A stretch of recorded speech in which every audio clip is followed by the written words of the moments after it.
On the day when the forward tribulation cultivator, Bai Shu, reached the end of his training, he went to the mountain to move to another realm, but a deity appeared from the thunderclouds and said that the fairy realm was full, no new members were accepted. Let him not be stubborn, thunder will strike and he will die. The cultivator swung his sword, enveloping himself in a fiery aura, and said that he had trained hard for 30 years to achieve immortality. No one would stop him today. The god shouted that he was impudent and shot lightning at him, and he rushed forward and swung his sword, saying that if the god hindered him, he would kill him. Spinning in the air, he cut the god's head in half and broke through, exclaiming that no one would stop him. With a loud cry, he rushed forward, and then swung his sword again, cutting through the thunderclouds and clearing a path for himself. Seeing a glimmer of light ahead, he smiled and said that he would finally get to the magical kingdom. A second later, he woke up and immediately felt some guys beating him up, saying that he dared to steal Brother Hu's woman. This toad wanted to try swan meat. Bai Shu woke up in the body of a guy named Li Jian and immediately wondered, is this a magical kingdom? One of the hooligans smirked and told him to just look at himself. Maybe if he made him happy, they would let him go. When he didn't wait for an answer, he got angry and pounced on him with his fists, exclaiming, is he dumb or something? Should they hit him a couple more times? MC looked up at him and felt that there was no spiritual energy fluctuation in his body. He knew that this was definitely not a magical realm. He easily stopped his fist and then stood up and asked, is he done? The guy became nervous and gritted his teeth, thinking, why the hell did he suddenly become so strong? After that, the protagonist kicked him, causing him to fly back a few meters, and his friend called him a freak and asked, does he dare to resist? Now he will teach him a lesson. Li Jian did not pay attention to him and looked at his hands, thinking that this was strange. He could not use spiritual power. The bully pounced on him and told him to know the true power of his superpowers, and MC, hearing this word, was slightly surprised, and then abruptly stepped aside and jumped behind the opponent, saying that he may have lost his spiritual power, but with such a low level of ability, he definitely cannot defeat him. He punched him in the stomach, which sent him flying back and bouncing off the wall out of the alley. MC immediately jumped up and raised his leg high to punch, and he was very scared. After that, the bullies knelt in front of him and told him that they were wrong, let him leave them alone. He ordered them to leave, and they ran out of the alley saying to each other that they needed to quickly tell the boss that this idiot Li Jian might have awakened his superpowers. Hearing his name, he was slightly surprised, and then his eyes widened in horror due to the memories of the original owner of the body flooding back. The owner of this body is called Li Jian. When he was a child, he lost his parents and was adopted by his mother's friend Louis Ran. As a result, at a young age he developed a disease called autism, which caused him to be ridiculed. It seems that intentionally cutting the sky did not help him rise, but instead caused him to turn into a mortal and fall into this strange world. And the power that guy used is called a superpower. Most people in this world awaken it within themselves, but the owner of this body is an exception. He does not know if the true owner can cultivate immortality with the body. Suddenly, the voice of a girl named GCI was heard, calling out to him and running up to him worriedly, asking why he was being bullied again. She used her superpower on him to heal him and said that if he can't fight, then he should just run away, otherwise he will be harmed. Looking at her, MC thought that she was the daughter of his adoptive mother. She helped him every time he was bullied. The two bullied him because he was close to her. She continued treating him, worriedly saying that his mother would be worried if she found out, and he thought that from the memories of the body's owner, it seemed that every time he was injured, she used superpowers to heal him.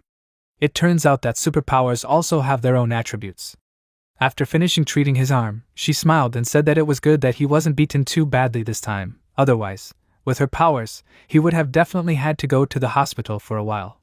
He remained silent and clenched his hand into a fist, thinking, could superpowers in this world be magic in his understanding?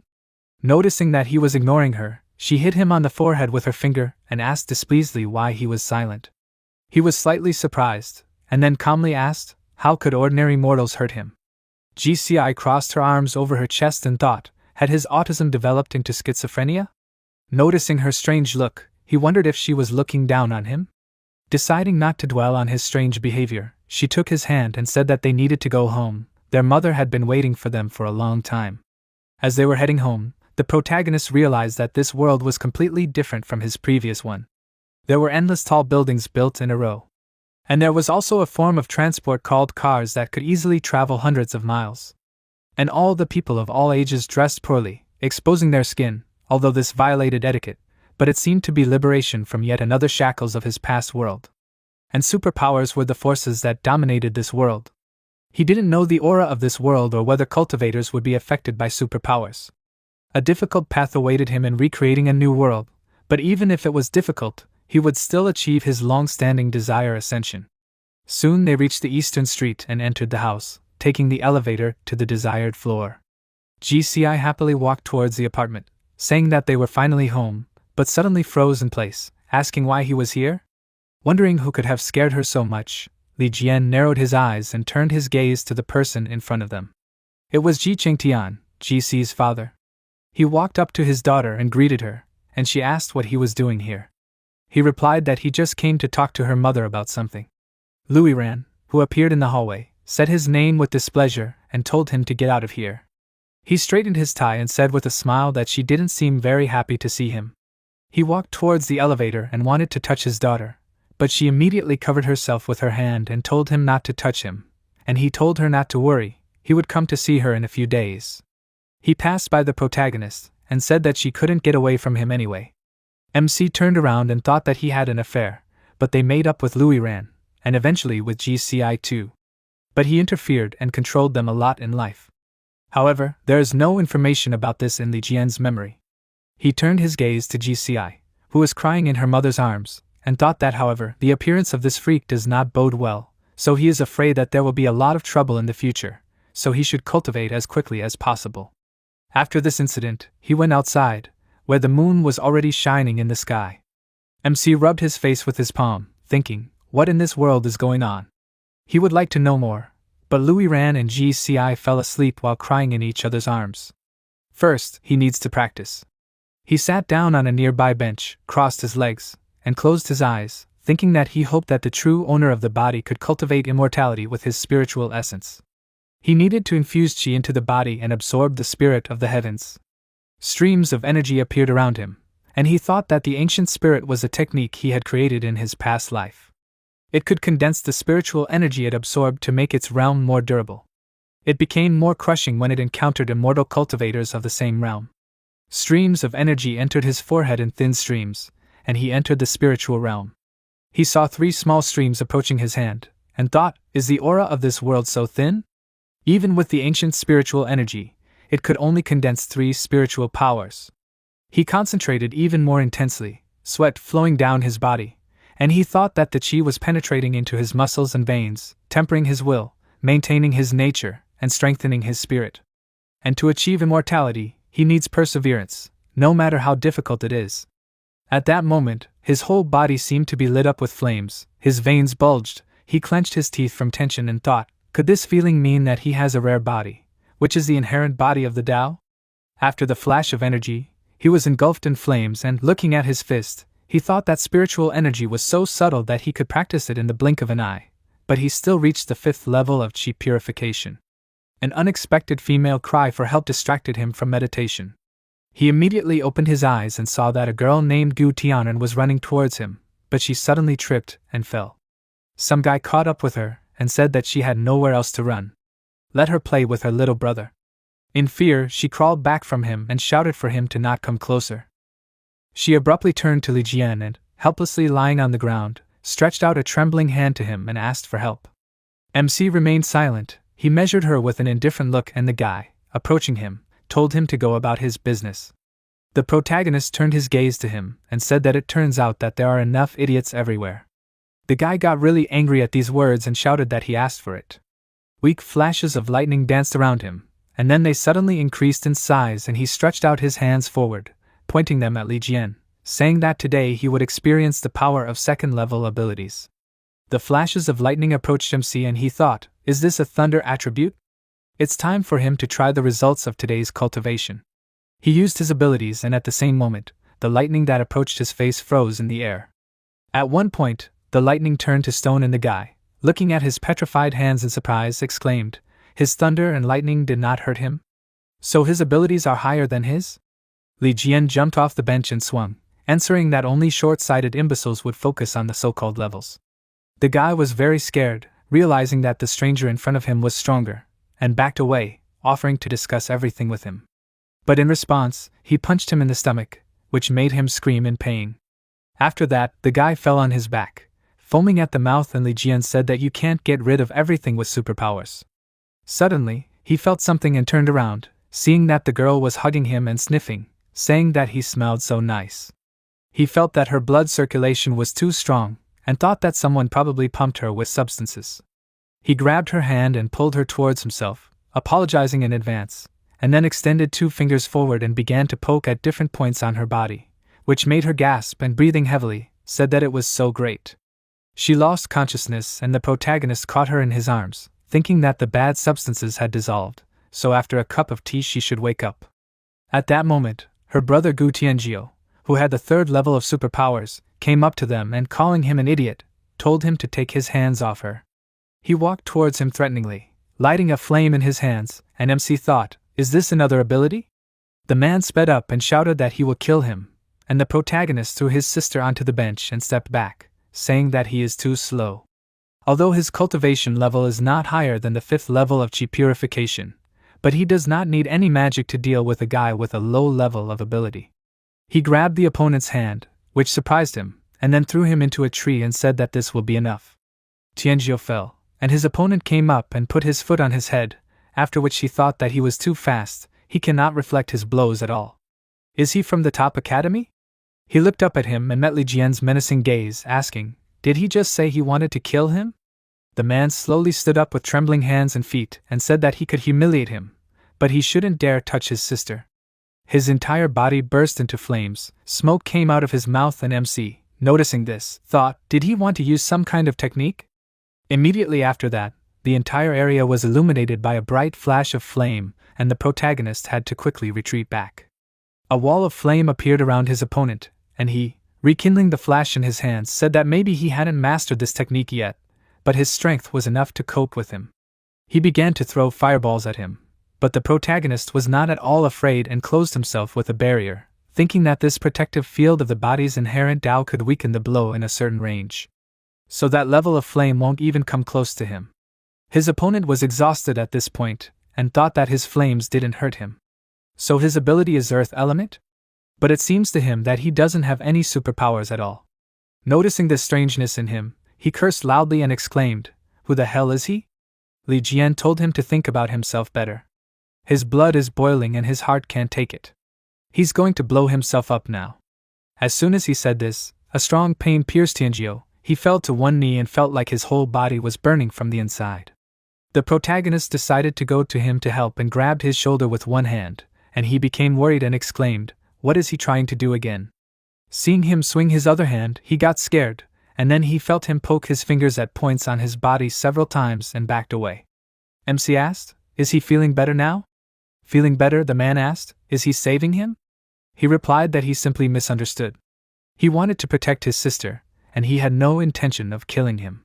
At this moment, Tianan finally woke up and, seeing her brother, asked in surprise what he was doing here. Li Jian turned around to look at her, after which she walked up to him and thanked him for saving her. Her brother exclaimed, so he had nothing to do with it? Was it he who saved her? She replied that she had been drugged at the bar, and some man had accosted her, and this guy had helped her. Hearing this, her brother realized that he had been trying to harm her savior all along and felt guilty.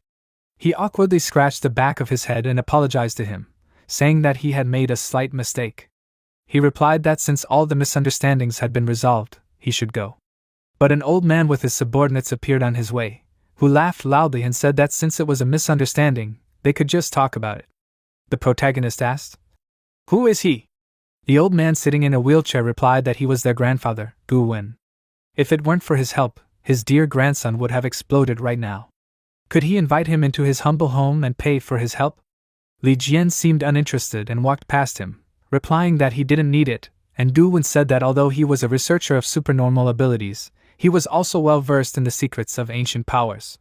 He had just suppressed his grandson's abilities with his bare hands. His abilities were incredibly high, and his physical strength was similar to what he had read about in books. He turned to him and said suspiciously that he wondered where he learned that.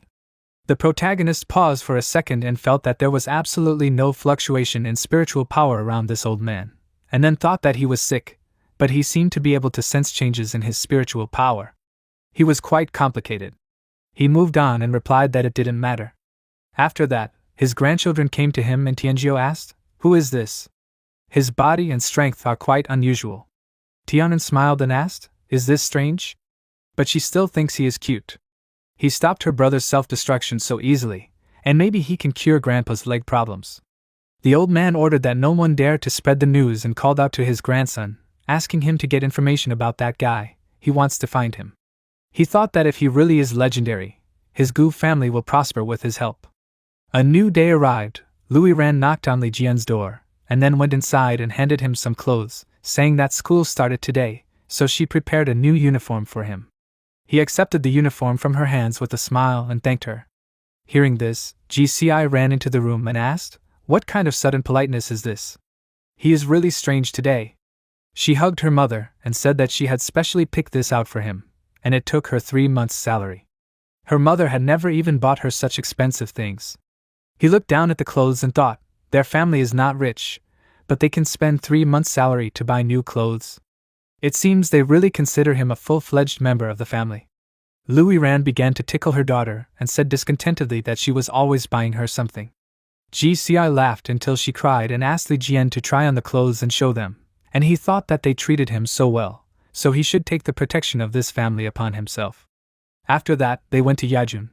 This is an international aristocratic college, with a first-class faculty and rich or noble students, where most of the teachers and students have superpowers. Walking past the students in new clothes, the protagonist began to hear whispers around him. The girls blushed when they saw him, and one of them said that she had never noticed before that the idiot from the parallel class was so cute. Another girl asked if that handsome guy was Li Jian. GCI, who was walking next to him, smiled and told him that it all depended on his clothes. He looked much cuter now. The students nearby began to discuss them, and one of them said that Li Jian had come there.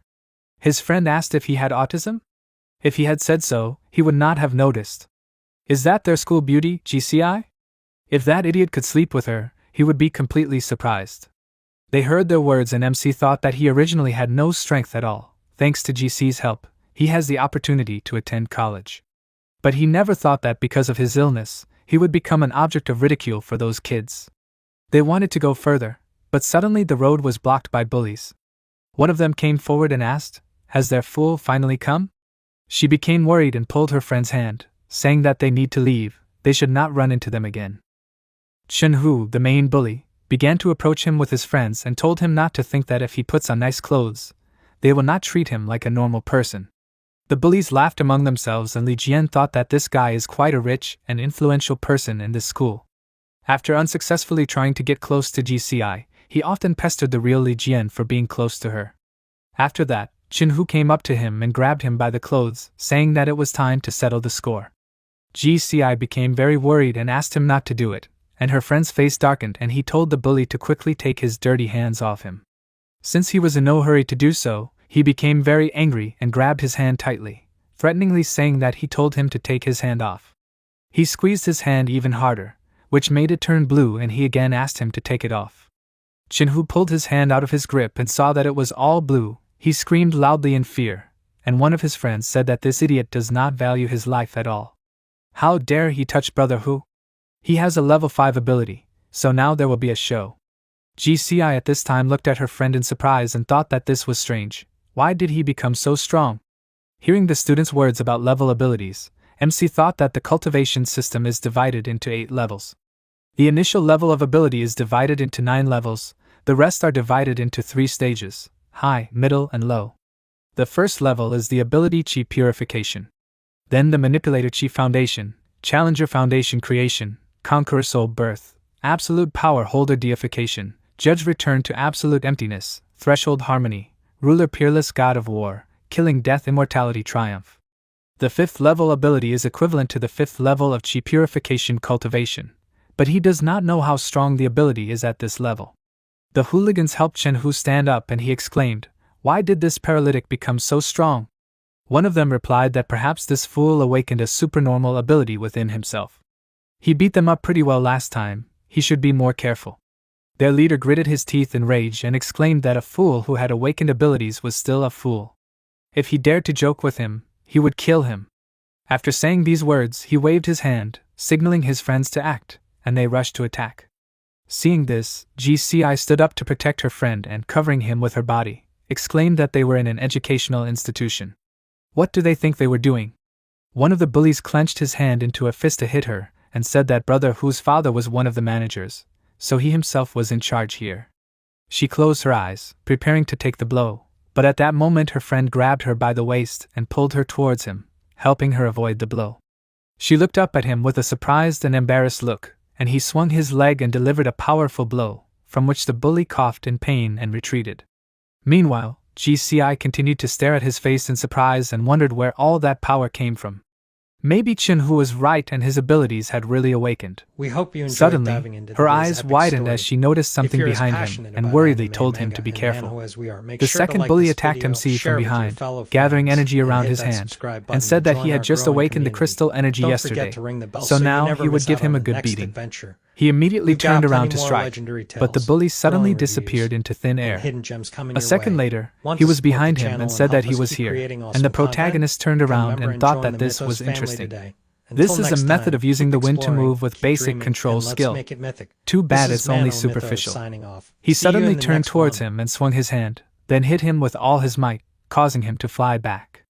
Seeing that his guys were failing, Chin-Hu himself rushed to attack and said that they were two idiots. It would be better for him to do everything himself.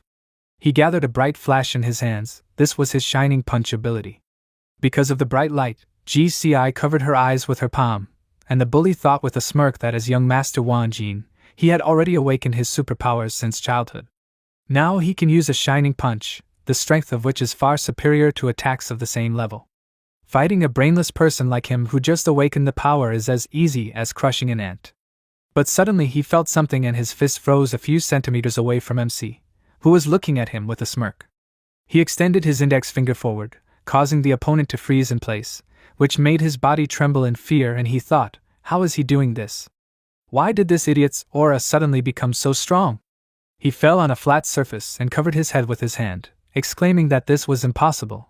Only a level 6 ability could stop his shining punch. But he had just awakened his powers. The protagonist walked towards him and replied that this was just an experience, and then thought that his level 5 superpowers were quite disappointing. He promised to protect his family, so idiots like him should know their place. His shadow threateningly covered the bully and he trembled in fear, asking what he wanted to do. He knew who he was. Li Jian threateningly stretched his wrist and said that from now on, he should watch his words and actions. After that, he gave him a few blows and his loud cry was heard throughout the area. The students crowded around and one of them said that brother who was beaten by that idiot, it was so shameful. Another student said that Chin-Hu had been scary all day, he was finally taught a lesson. Is this seriously Jian? When did he change so much? Someone else told him to shut up, that idiot today is still a handsome guy, by the way. The MC at this time looked at the beaten hooligan lying on the ground, and then GCI ran up to him and excitedly said that he really got his abilities. She hugged his hand and said that she was very glad that now he can fight back, after which she came closer to his face and kissed him on the cheek, which even made him a little embarrassed. Time passed. In one of the clubs, dancers were spinning on poles to the music. One of the hooligans came here to his boss and reported everything that happened, and he lit a cigar and asked, did they get it from that idiot? The guy trembled with fear and confirmed his words, and his boss, a Wanjin master named Qin Xiao, said that it was such a pity. He held the cigar towards his head and asked, if Chin-Hu couldn't handle it, then what's the point of losers like them? Realizing what he was getting at, the guy became very nervous, but the man didn't care. Enveloping his body in aura, he extinguished the cigar on his forehead, and then roasted him with flashes of lightning. After that, he leaned back on the sofa and told his subordinate that his son was the only one who could humiliate someone, but now he was the one who was humiliated. Let him go and find out what was going on. The ideologist of superpowers under his subordinate named Ren Wukong bowed slightly to him and said that he could rely on him. Qin Xiao smiled and told him not to overwork himself, he would let him personally experience the consequences of Wanjing's provocation.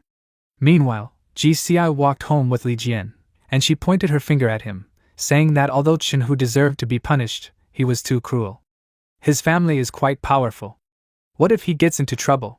He remained silent and remembered how he sat in class, thinking that the place called the university contains much more spiritual energy than other places. With the dual blessing of the ancient spirit, and the true Tao body, he was able to reach the 7th level of Qi refinement in less than a month. If he focused on this, he could easily reach the 9th level of Qi refinement. GCI noticed that he was deep in thought and patted him on the shoulder, asking why he was frozen? Was he even listening to her? He replied that he was just thinking, "This is a cool place." GCI was very surprised by his words and thought that this was the end. His condition was getting worse.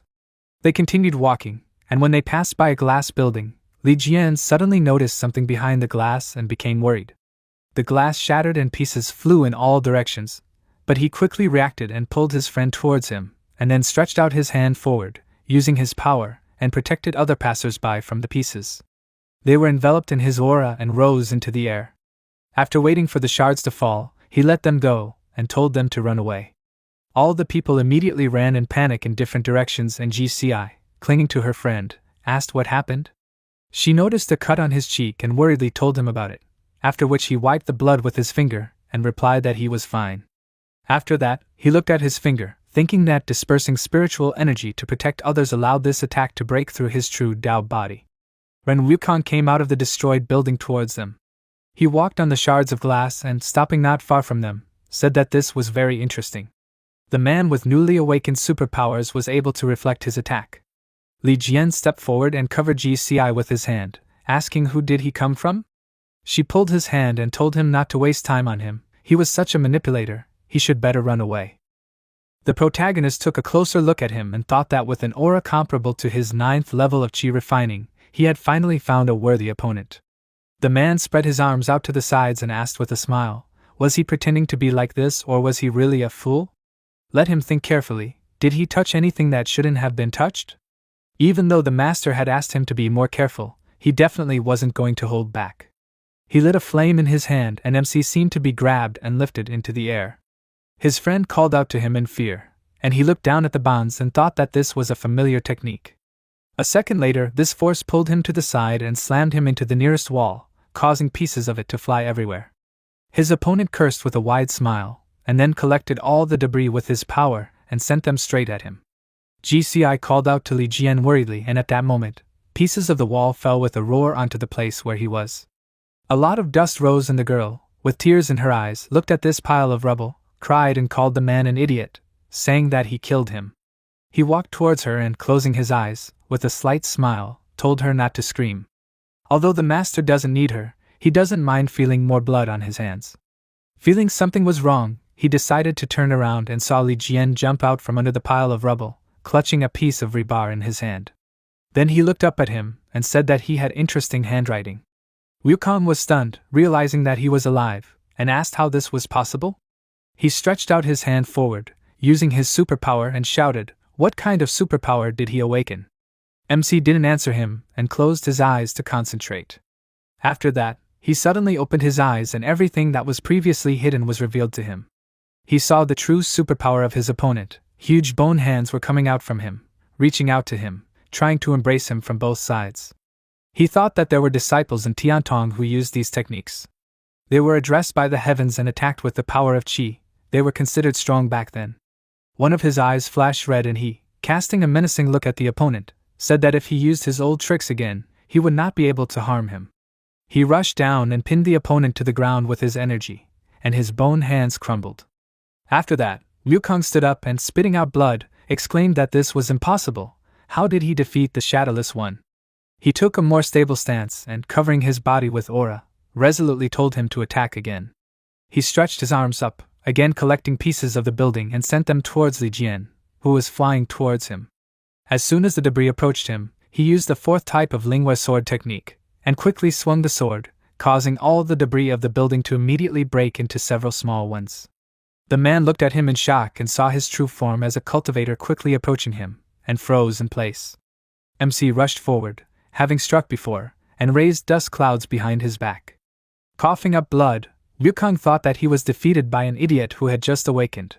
The protagonist put the rebar behind his back, as if it were a sword, and turned around, saying that he had good skills, but he did not know how to cultivate his body. That was the reason for his loss.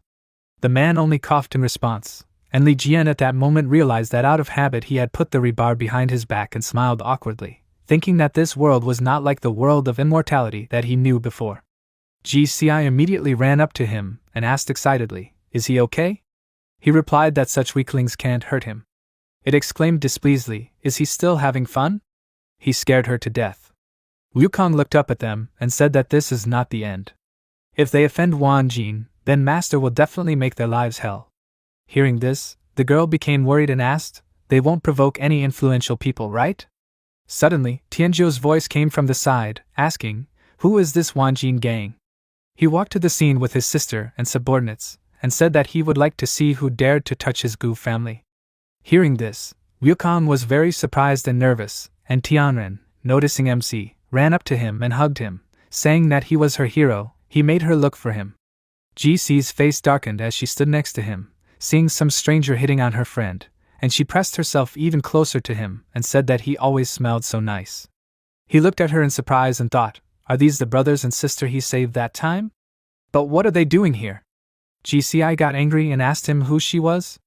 Tianren greeted her with a smile and introduced herself, saying that she was the hero's friend. The girl frowned and asked with displeasure, why didn't she know about this cute friend? MC pushed the girl away, asking her to leave him alone, and replied that he didn't know them. Tianren got upset and asked him not to do that, after which her brother came up to her and hugged her, telling her to stop pestering the master. He bowed to him and said that he was naive and uneducated, so he hoped he didn't mind. Wukong was shocked by their relationship at this time and thought that the Gu family was very famous. Their influence extended to many fields, including the military, economic, political, and scientific. They were unrivaled in Kangqing City. Even the local inspector in charge of the law had to agree with them. Wan Jing was not fit to hold a candle to them. Their family, who controlled everything here, seriously paid respect to Li Jian. But he acted so disdainfully, as if he didn't care about them at all. Because of these thoughts, he exclaimed that this couldn't be, and the protagonist turned his attention to him, asking, has he not calmed down yet? Does he still want to fight?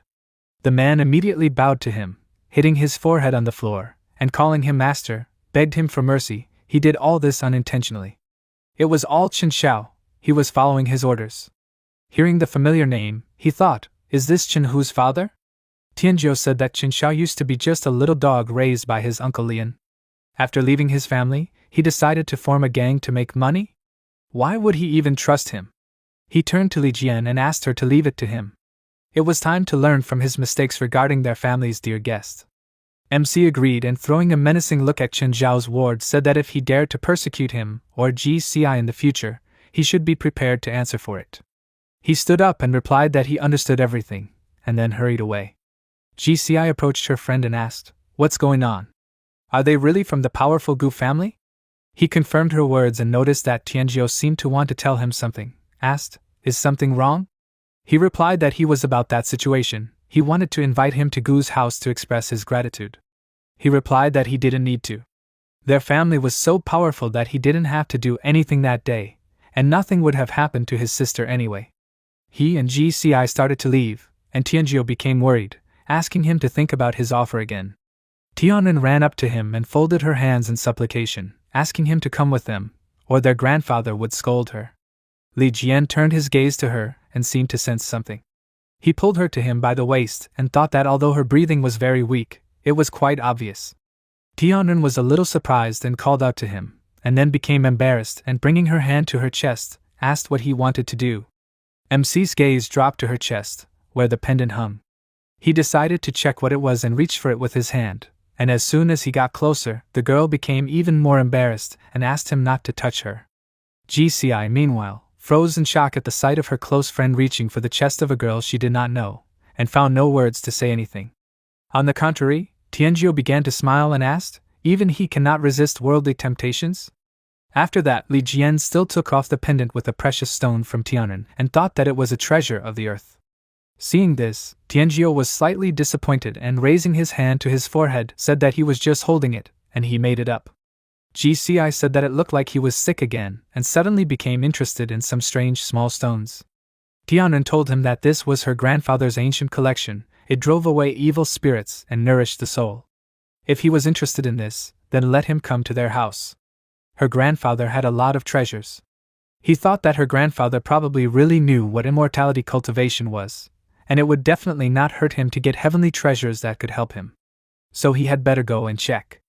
After that, he still agreed to go to their house, and after a while they found themselves at the gate of the Gu estate. They got out of the car and headed towards the huge estate, and soon arrived at the dining room where Gu Wen was already waiting for them. GCI looked at the table set with various dishes with admiration and thought, what kind of luxury is this? Do these nobles really have any special rules of etiquette? The old man smiled and told Li Jian that he had come a long way to make his house shine. He pointed his palm to the side and asked everyone to sit down. MC decided to get straight to the point and took out a pendant, asking where he got this thing from. The old man was in no hurry to answer. He frowned and only after a short pause said that he had a huge collection of these old and shabby things. Is this something special that it caught his attention? He replied that since he has a huge collection of these things, he should know what is so special about them. GCI started to get angry, not understanding what they were talking about, and thought, can he explain everything in a human way? Gu Wen laughed at his answer and said that he seemed to know about antiques. Would he like to appraise the entire collection? MC agreed, and Gu Wen, while pushing his wheelchair out from behind the table, told his grandchildren to take care of Miss Ci. After that, he turned to his guest and asked him to follow him. GCI became worried and asked where he was going. Tianjiu smiled and told her not to worry, their grandfather would not touch him. After that, the two of them entered the elevator, and the protagonist thought that if this old man was not lying, then he was afraid. There were too many magical treasures in this world for immortal cultivators. But these magical treasures were clearly not created by supernormal abilities. Then where did they come from? A few minutes later, they went down to the underground 4th floor, and the elevator doors opened. Gu Wen got out of the elevator first, and asked Li Jian to follow him. They walked into a small hall with a huge door in the middle. He took a closer look and saw the dark streams of aura coming from the doors and thought it was interesting. They entered a spacious hall filled with antiques, and the old man suddenly coughed. Li Jian turned his attention to him and asked what was wrong with him. Gu Wen looked at the bloody handkerchief and replied that it was an old habit, so he shouldn't worry. MC remained silent, paying attention to his wheelchair, and after they walked into another room, he said that they were in place. This is his collection, so let him look around. MC walked past the ancient artifacts and thought that with such a stock of magical treasures, there should be many immortality cultivars in this world. But then why was there no trace of them left? Although, there are also weak superpowers that cannot be displayed. After looking at several artifacts, he told the old man that he certainly had a lot of things, but the quality left much to be desired. These are just small things that only a Chi Foundation stage practitioner would be interested in. Gu Wen was a little taken aback by his words and thought that he had spent so much effort and energy on these treasures, but they had not attracted his attention at all. He was the one he needed.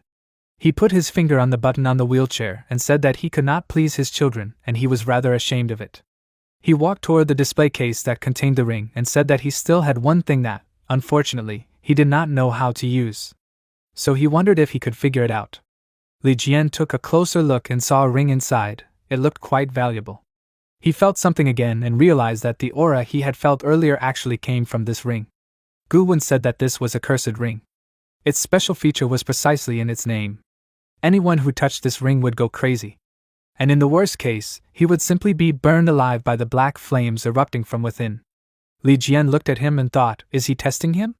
He closed his eyes and reaching out to the display case said that this is not a curse at all, but Wujio. As soon as he said this word, the ring instantly broke through the glass of the display case and headed towards him. The old man was very surprised by this and thought, so he knows the true name of the ring? The ring itself flew onto MC's fingers and a black flame flared up around his hand. Immediately after that, the flame increased in size. It began to circle around the room, gathering around the ring. Gu Wen was scared and, putting up a protective barrier in front of himself, worriedly called out to him and asked him to wait. But what he saw next made him dumbfounded. Li Jian calmly looked at the ring on his finger, and the black flame enveloped his body. Then Gu Wen realized that the flame did not touch him at all. He looked at him, fascinated, and thought that he really was the one he was waiting for.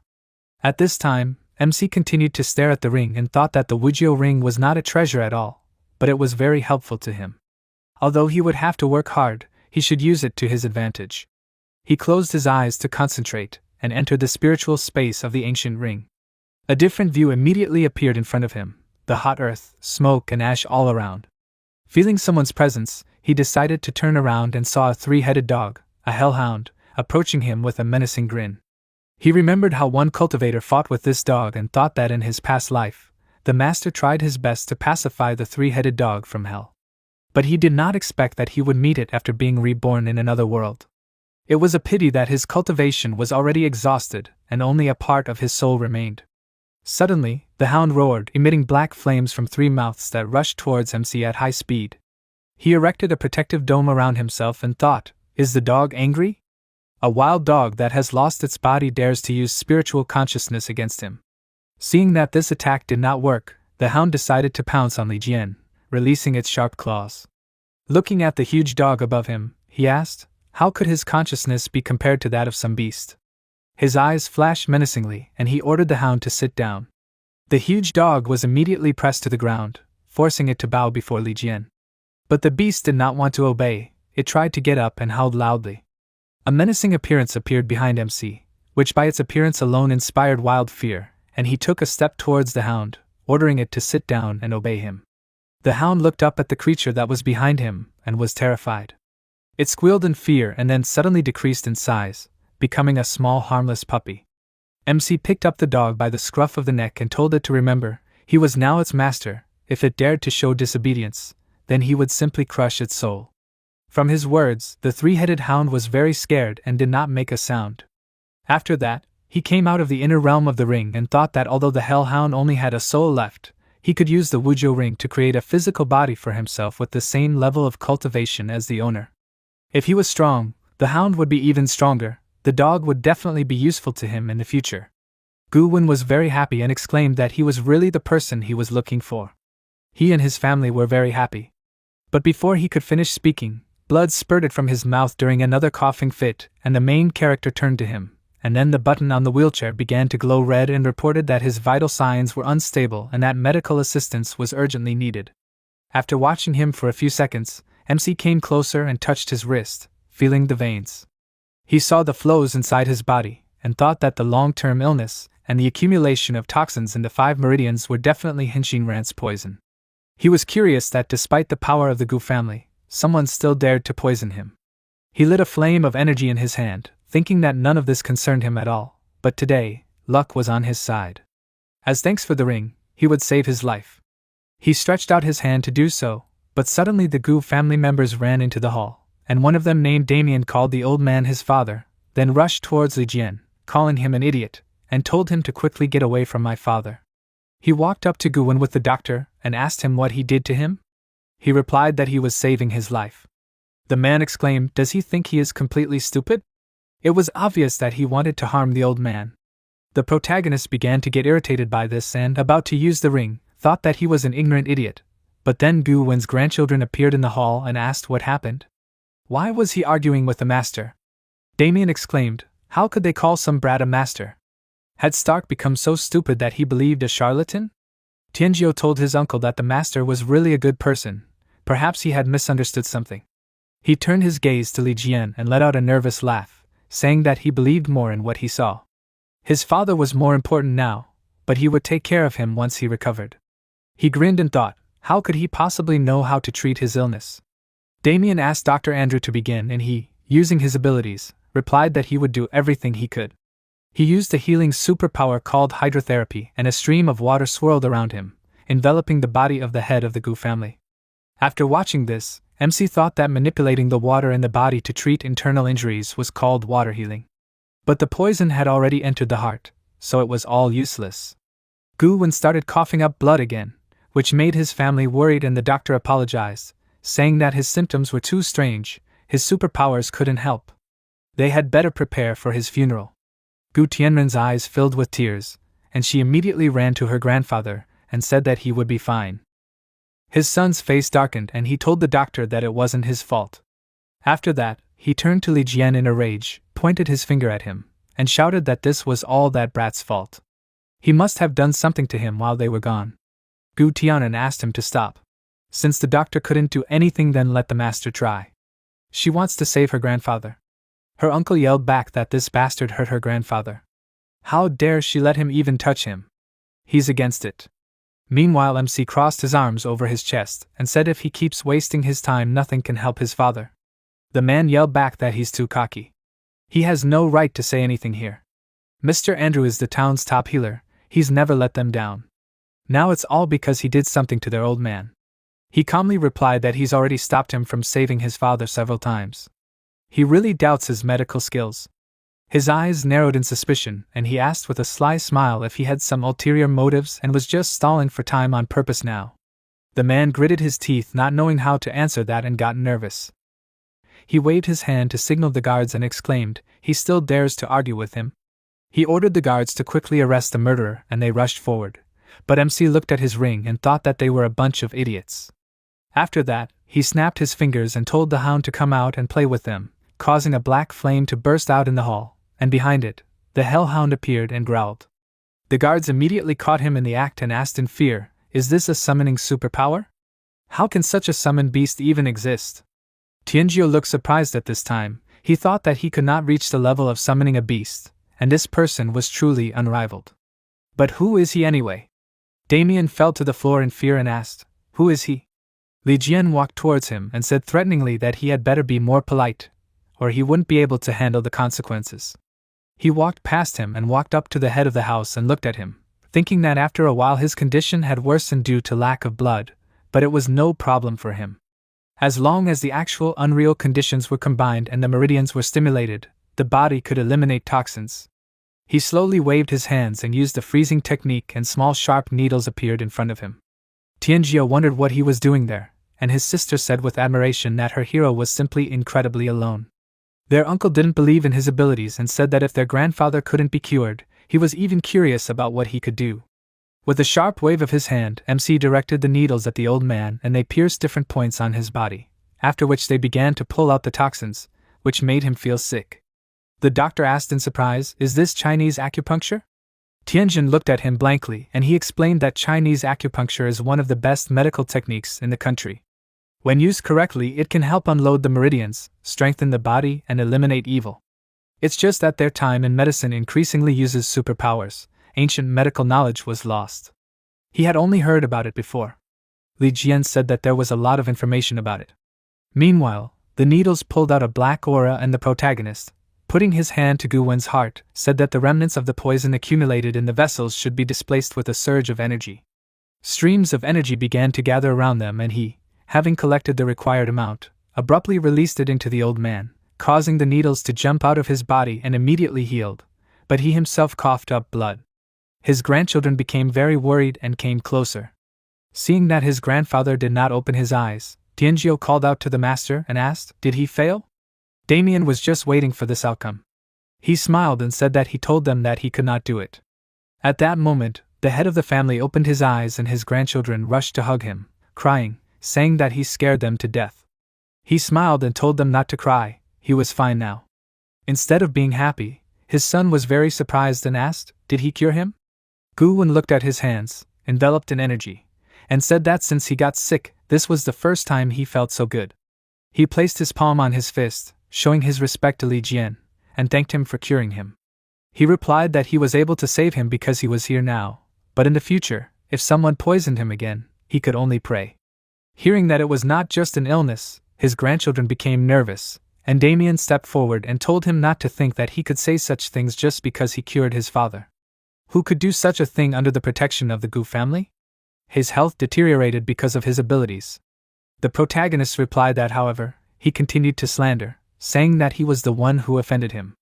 The son of the head stepped back, not knowing what to say to him, and Tianan thoughtfully said that her uncle always seemed a little strange to her. After all, her grandfather has not studied superpowers for a long time. Her brother agreed with her and added that her grandfather had always been in good health. Although in the early stages he had problems with his legs due to his superpowers, he did not have any other problems. He began to take Uncle Damien's medicine, and only then did his health deteriorate. Beginning to understand who the real culprit was, Gu Wen's hand trembled and tensed, and his son became furious and grabbed his grandson's clothes, exclaiming, "What is he talking about? Some stranger just said such nonsense," and he immediately started doubting him. He doesn't believe his uncle? He asked him to calm down, and replied that he was just reasoning. The head of the family looked at his son with suspicion, and then handed Li Jian a bottle of liquid and said that this was the medicine he was taking.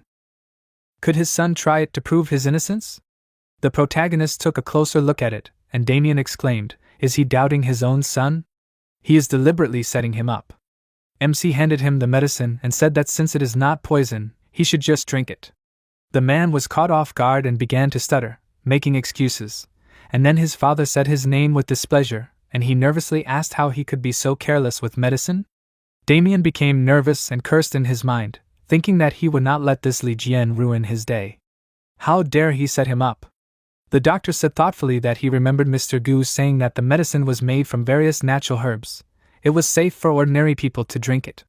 Hearing this, the man became completely furious and abruptly pulled out a gun, telling him to shut up, and then fired, but MC quickly came to the rescue and stopped the bullet just a few centimeters from the doctor's face, saying that he thought this could be counted as an admission that the medicine was poisoned. Guwen shouted, "What is the meaning of this?" His son started pointing the gun at the doctor again, and exclaimed that there was nothing wrong with the medicine. Andrew must have poisoned it, and framed him. He raised his hands and excitedly replied that it was not so. How could he dare to poison his medicine? Li Jian's eyes flashed red and he said that it seemed like he would not give up until he saw the Yellow River. After saying these words, he suddenly leaned forward and waved his hand, knocking the gun out of his hands and tearing his sleeve. Because of this, everyone saw dark wounds on his wrist and Tianren was surprised, and her brother asked where their uncle got the red birthmarks from. The doctor replied that it was not a birthmark, but rather a scar from the poison that corrodes the skin. MC said that when he came, he noticed that his breathing was intermittent. He poisons Guwen's medicine with crushed red root. And over time, the poison penetrated his skin. It is not fatal, but can take away several years of life. Hearing this, Damien became very nervous, again confirming that he was the one who poisoned his father, and exclaimed that he did not want to die. He fell to his knees in front of him, and said that there were only a few people in China who could cure the poison of the red root. Let him help him. Hearing this, Tianren was horrified and told her grandfather that their uncle really gave him poison, and his face darkened. The protagonist kicked the man, telling him to get out, and he reached out to his father, and exclaimed that he knew he was wrong. Because of his obsession, he made a huge mistake, so let him forgive him. The old man put his hand on his head and said that he wanted to poison and kill his father, and slandered others. He is afraid, he no longer has a place in the Gu family. It would be better for him to go to the inspection and refresh his memory. Damien froze in shock, knowing exactly what they do in the inspection and thought, is he sending him there? The guards grabbed Damien by the arms and dragged him to the exit, and he, ignoring them, called out to his father and said that the inspection department is an inhuman place. His father remained silent, and then he called out to him again, but he did not react in any way. Tianren looked upset as her uncle was taken away and said that she could not believe that he could do such a thing. Aren't they one family? Tianjiu told her not to be sad. Fortunately, Master was here today, otherwise their grandfather would not have been saved. After that, Guwen looked up at Li Jian and apologized to him, saying that it was all because of poor discipline, which probably made him laugh. Now he was feeling great, and wanted to discuss something with him. He asked, what was wrong? The old man's gaze became very serious, and he asked if he knew where the belief about the Wujiu ring came from. After that, they moved to his study. Guwen put some photos on the table and asked him to look at it, and he picked them up and looked at them closer. Seeing the ancient architecture in the photos, he thought, were these the relics of cultivators? Guwen said that when he was young, he once discovered a tomb and sent people to explore it. Most of the old collections, including the Wujiu ring, were discovered in this tomb. MC looked at the photo again and thought that for a ruin of such a scale, it must have been an era of spiritual cultivation, full of spiritual energy. Most likely, there is something else hidden underground, and perhaps it will help him in his cultivation. He asked where the ruins are now. He replied that it just so happened that in the process of exploring the tomb, his subordinates foolishly triggered the mechanism, causing it to self-destruct and collapse. So he will not be able to look at the ruins in person. However, if he really wants to, he will try to find the rest of the relics for him. The protagonist asked if he found it funny that a supernormal ability researcher would want to help him with his practice. The old man replied that he didn't even know how long and winding a story it was. When the old man was young, he was very obsessed with power and money. He thought that with absolute power over supernormal abilities, he would be able to obtain both. But after thoroughly researching the abilities, he realized that they had huge flaws. After injecting himself, he immediately went crazy and, along with the other test subjects, began to destroy the lab. This seemingly enormous force, like Poppy, destroys the human mind. But at that time, the old man was greedy and enjoyed the benefits of researching superpowers. He ignored all the risks and decided to continue the research. Then the worst thing happened. All the test subjects destroyed the entire lab and killed the scientists. He did not suspect that by looking into the abyss, he had long since plunged into its depths, like a tormented soul trapped in the darkness that it so sought to comprehend. Remembering this story, his hands trembled and he said with a serious look that the power of superhuman abilities is far superior to the capabilities of ordinary people. He is afraid that the same innocent, reckless people will repeat the same mistakes. So he secretly studied ancient practices. After listening to him, MC realized that creating superpowers is creating immortals who can be possessed by evil spirits. Guwen said that he dare not ask for anything in return from him. Being able to help him is a blessing for his Gu family. But if he could teach him this art, he would entrust the future of his family only to him. MC put the photos back on the table, and then got up from his chair and walked towards the exit, saying that only when he found the ruins could he negotiate the terms. Meanwhile, at the Wanjing Club, Chen-Hu walked in and asked with a smile, "How are you? Did he teach that idiot a lesson for him?" He didn't finish speaking, seeing the complete devastation in the club, and thought, "What's going on? What gang is this old man involved with again?" His father turned to him and he, seeing a bunch of bruises and bandages on his body, cursed and exclaimed in surprise, "Is he really his father? How did he even get beaten up?" Qin Xiao got really angry and jumped up from his chair, then slapped his son in the face and shouted that he was useless trash, always causing him trouble. Because of this, Chen-Hu fell to the floor and asked in surprise why he hit him. His father got really angry and ordered him to get out of his sight, then remembered how Tianjiu and his men destroyed the club for insulting the master, and he cursed nervously, telling his son that he was an arrogant idiot. He picked the wrong person to fight, and of all people, he messed with Li Jian. Ren Wukong, who was standing there, asked him to calm down and said that now that Wang Jin had provoked the Gu family, there was no use in further angering the young master. The main priority now was to entertain their esteemed guests from the east. Qin Xiao clenched his hand into a fist to hit him and told him to hurry up. If he screws up again, he'll make him regret being born. The next day came, MC and GCI went to university. They walked down the hallway together, and she asked what they talked about with Mr. Gu last night. She remembered sitting at the table and old man Gu waving at her with a smile, following her friend. She said that when he left, his face was downcast, but when he came out to see him off, he was all beaming with joy. MC replied that they were discussing some deals. A picture of him standing under the wedding arch with Gu Tianren immediately appeared in GC's mind, and she thought, a deal? Her face darkened and she thought, he's not going to get married, is he? Unable to bear it all, she shouted that it couldn't be. He asked why not. She puffed out her cheeks in resentment, and said that he couldn't leave her and her mother. He didn't understand what she was talking about and looked at her with a questioning look, but suddenly Chin-Hu's call was heard from behind. Hunched over and with his hands in his pockets, he was menacingly heading towards them together with his friend, and one of the students said that it was Brother Hu. He heard that yesterday Li Jian beat him up because of his narrow-mindedness?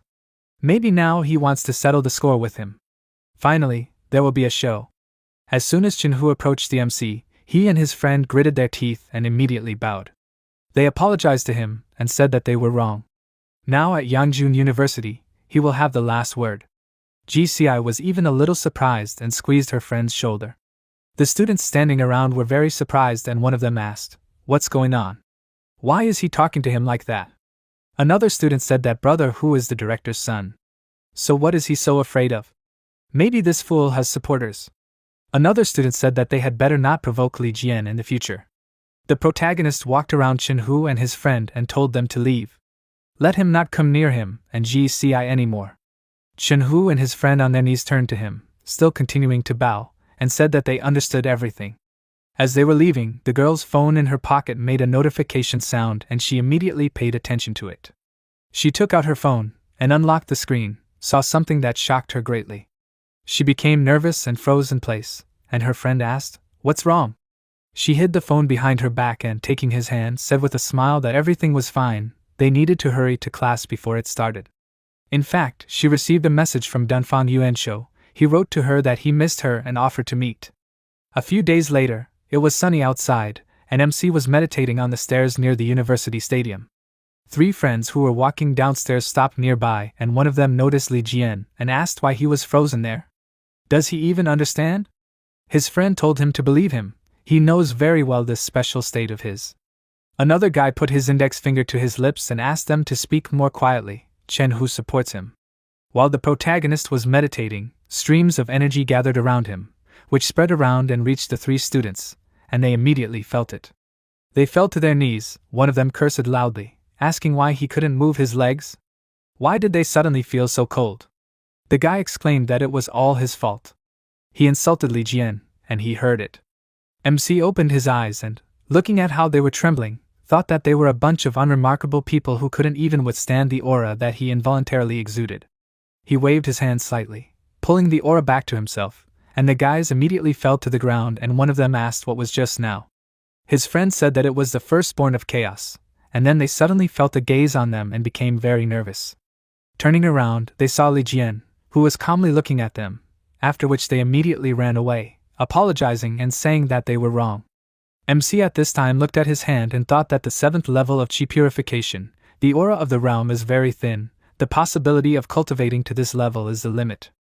It's a pity that he doesn't know when Grandpa Gu will find a place full of spiritual energy to make a breakthrough in the creation of foundations. His phone rang and he answered the call, questioningly saying the name of his stepmother, and she excitedly said that her ex-husband just came home and took GCI. Hearing this, he became worried and asked where they went. Meanwhile, Ji Qingtian and his daughter were at the hotel. He smiled and asked her to go faster, and she said with displeasure that she would help him, but after that, they were no longer father and daughter. He hugged her and smiled and told her not to be so callous. She got very angry and threw his hand off her shoulder, telling him to let go, and he said that he did not throw words to the wind, so he promised to never interfere in their lives again. They reached the huge doors and he said that they were finally there. After that, they went inside and GCI saw a guy sitting at a table inside, who greeted her with a smile. After a while, the protagonist also arrived at this hotel, but the entrance was blocked by guards, informing him that the hotel was temporarily closed. He asked with displeasure, "Where is GCI?" One of the guards frowned and thought, "Is this the girl that the Eastern Lord invited to his luxurious banquet? They can't let this guy bother him." He smiled and replied that he did not understand who he was talking about. Their hotel was not a place where anyone could enter. So he urged him to leave the hotel as soon as possible. But the MC did not listen and wanted to go through, but the man's hand blocked his way and he, starting, told him to step aside. The man waved his hand, giving the other guards a sign, and said that if he did not understand the words, then they would talk differently. The men rushed at him from all sides, swinging their batons, but were unable to strike, since he was blocked by a barrier. They were surprised and someone asked, "Is this his defensive abilities?" The MC threw a displeased look at them, and then splashed out his energy, which scattered the guards in all directions. The main one of them fell on the floor in fear and exclaimed, "What does he want? Their hotel is booked by an Eastern family today. If he goes in there, he will not get away with it so easily." The MC's face darkened and he asked, "Where is she?" At this moment, Qin Xiao came out of the hotel with his subordinate and asked what he was making noise about. If he was going to disturb their esteemed guests, then it would not be difficult for him to throw him out of here in fear. The head of security pointed his finger at the guy in front of him and exclaimed that all the problems were because of this man. Qin Xiao walked up to Li Jian and asked where this wild boy came from who dared to make a mess on his territory. "Let someone throw him into the pool for the snakes to eat." Yukong recognized Li Jian behind his back and walked up to his boss, whispering who he was. Hearing this name, the man dropped the cigar in shock, and then walked closer to MC and said with a smile that he did not recognize him right away and for that he apologized. So what brought him to his modest hotel, a drunken dragon? He seemed to be in an excellent mood. He asked one thing, "Where is ZCI now?" Qin Xiao didn't understand who he was talking about, and his subordinate whispered in his ear that the Eastern Lord invited this girl, and he and Li Jian were friends. After that, the man pointed to the entrance and said that Miss Ci was currently in a luxury room with her friends. He ordered the hotel staff to take their guest there, after which MC was taken away, and Wukong told his boss that if he let him go, the Eastern Lord would definitely not forgive them so easily. Qin Xiao lit a cigarette again and asked what else he should do. If they didn't let him in, they would have trouble with the Gu family. Let him go and tell them everything, they needed to at least secure their favor. His subordinate bowed, obeying the order, and in one of the rooms, Ji Qingtian was drinking tea. He thought that he never expected that everything would be so simple. Now a bright streak would come for his family. In his mind, he told his daughter to understand, everyone is chasing fame and money. In order to negotiate with the Dunfang family, he must sacrifice her. But this is not so bad, after all, it is a good match, many dream of such a guy. Noticing Li Jian approaching him, he said displeasedly that all people are a herd that cannot do anything worthwhile. He stood up and waved his hand, telling him to get out of here, but the protagonist immediately grabbed him by the throat and lifted him off the ground, saying that he betrayed his own daughter. He has no shortage of kindness. The man's face turned blue and he, starting to choke, asked him to let him go. But he did not want to let him go so easily and said that he would die by his hand. After that, he threw him into the wall, causing him to cough, and then walked on. Ji Qingtian looked after his thoughts and thought that he was a demon. It was as if he had become a different person. Meanwhile, Yuan Shou told Ji Ci that they had not seen each other for so long, but she was still irresistible. He extended his hand to her, and said with a smile that her eyes sparkled like precious stones. As soon as he saw her, he lost his head. He lifted her chin, but she immediately threw his hand away from her and told him not to touch it with displeasure. He laughed and told her not to frown, he was only joking. She picked up her bag and got up from the table, saying that Ji Qingtian invited her to have dinner with him, but as she saw, they were already finished, so she would go. He took a sip of alcohol and replied that if she wanted, she could leave. But she thought what would her father do to her mother in such a case. Hearing this, she stopped and gritted her teeth, and he asked her to sit down and be with him for a little while longer. He poured alcohol into her glass and apologized to her, saying that he knew he had not made the best impression on her, but he also had a hard time suppressing his emotions. In fact, he had finally come to clear everything up.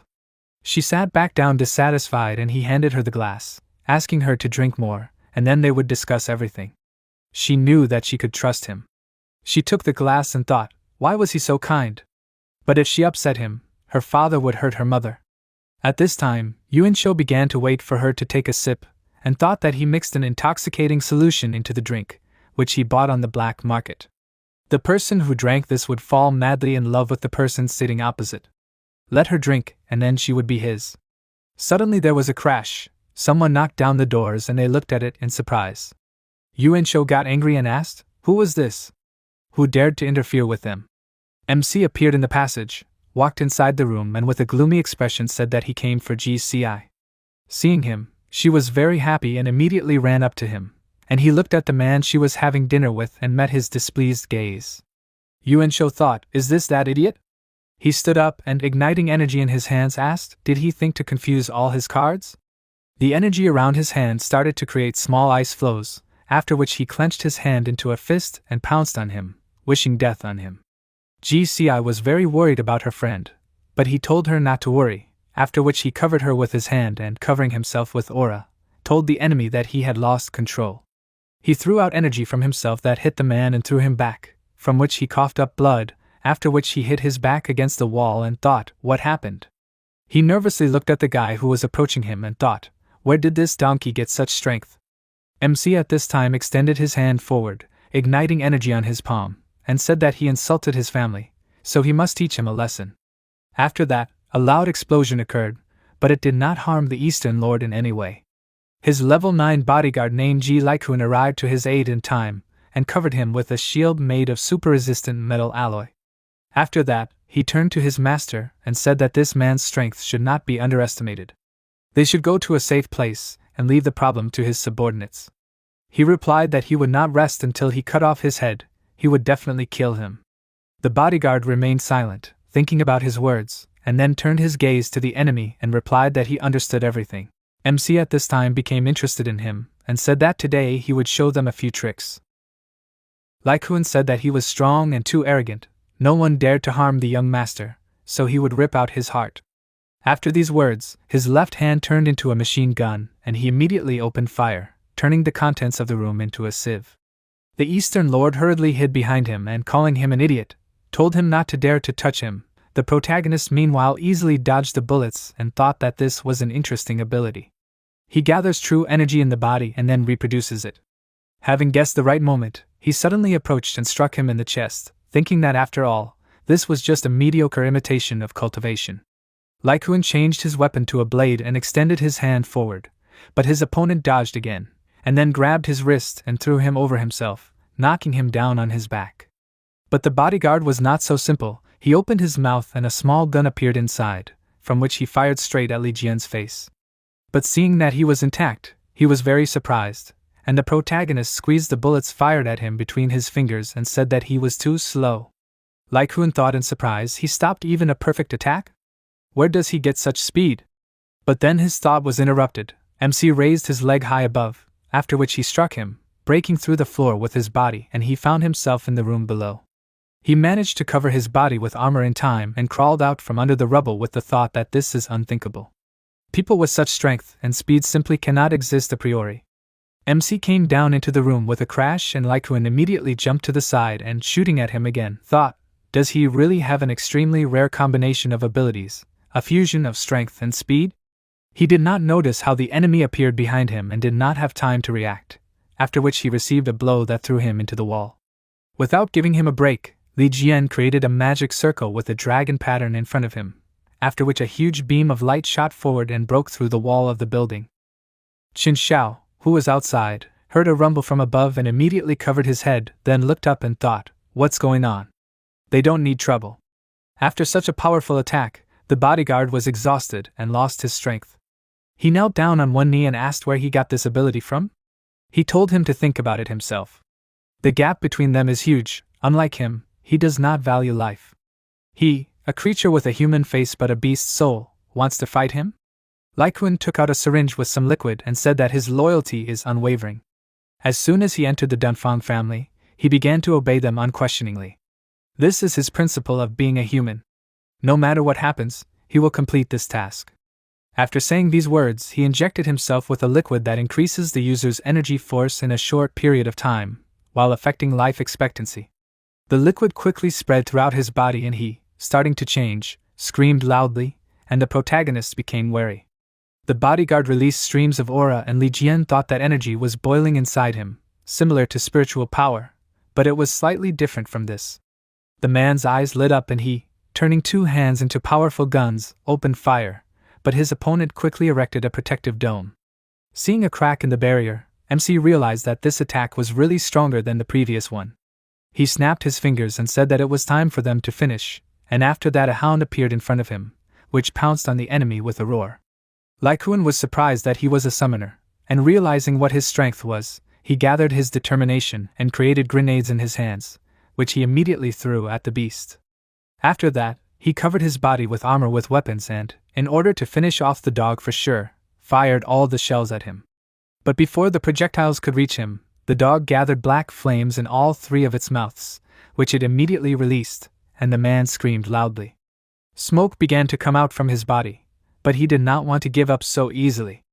MC, who was behind him, gathered energy around himself and said that the outcome was obvious, after which he used the first style of the Jiao Su sword technique and released a blade at the enemy, which pierced his head. The Jiao Su sword was created by Bai Shu, now known as Li Jian, and has 6 styles: accumulation, direction, awareness, thought, influence, feeling. The sword with 6 styles has been considered one of the most powerful blades in the cultivation world since its inception. The first style splits a person by piercing his heart.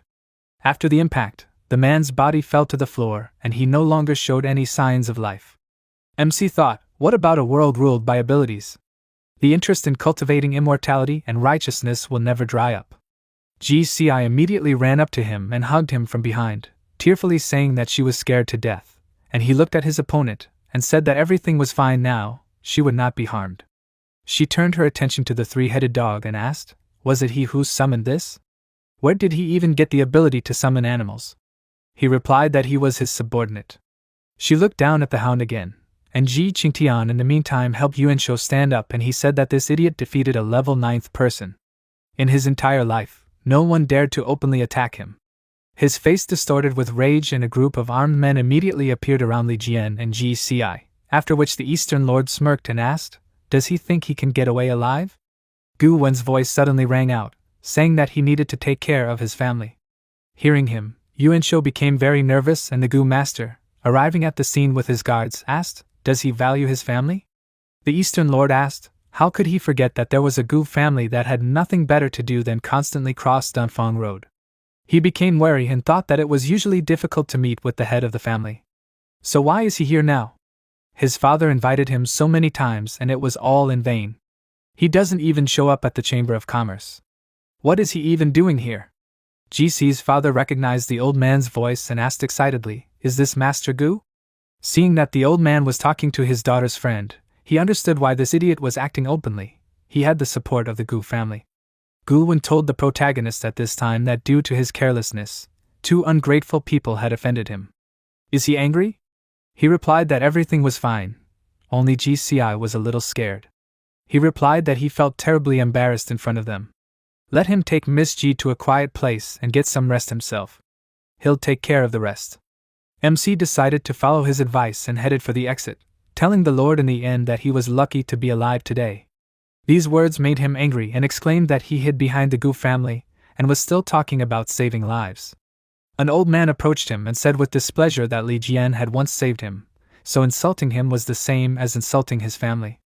Apparently, he needed to be taught some manners. His subordinates immediately grabbed Yuanshou and he exclaimed, why was this loser so important to him? Their families had always cooperated, and now he decided to ruin everything because of some trifle. He asked in response, how could the Dunfang family be their partner? Li Jian was the future heir to the Gu family. The Eastern Lord exclaimed, was he seriously considering siding with this idiot? The old man headed towards the exit and said that since their family was declaring war on them, they would accept the challenge. It was better for them to make a balanced decision.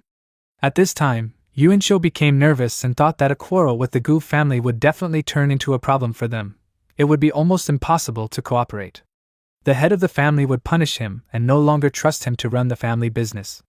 Seeing one of the Gu subordinates clenching his hand into a fist, he was very scared and tried to cover his face with his hands, but before he could, the man hit him and knocked out a tooth.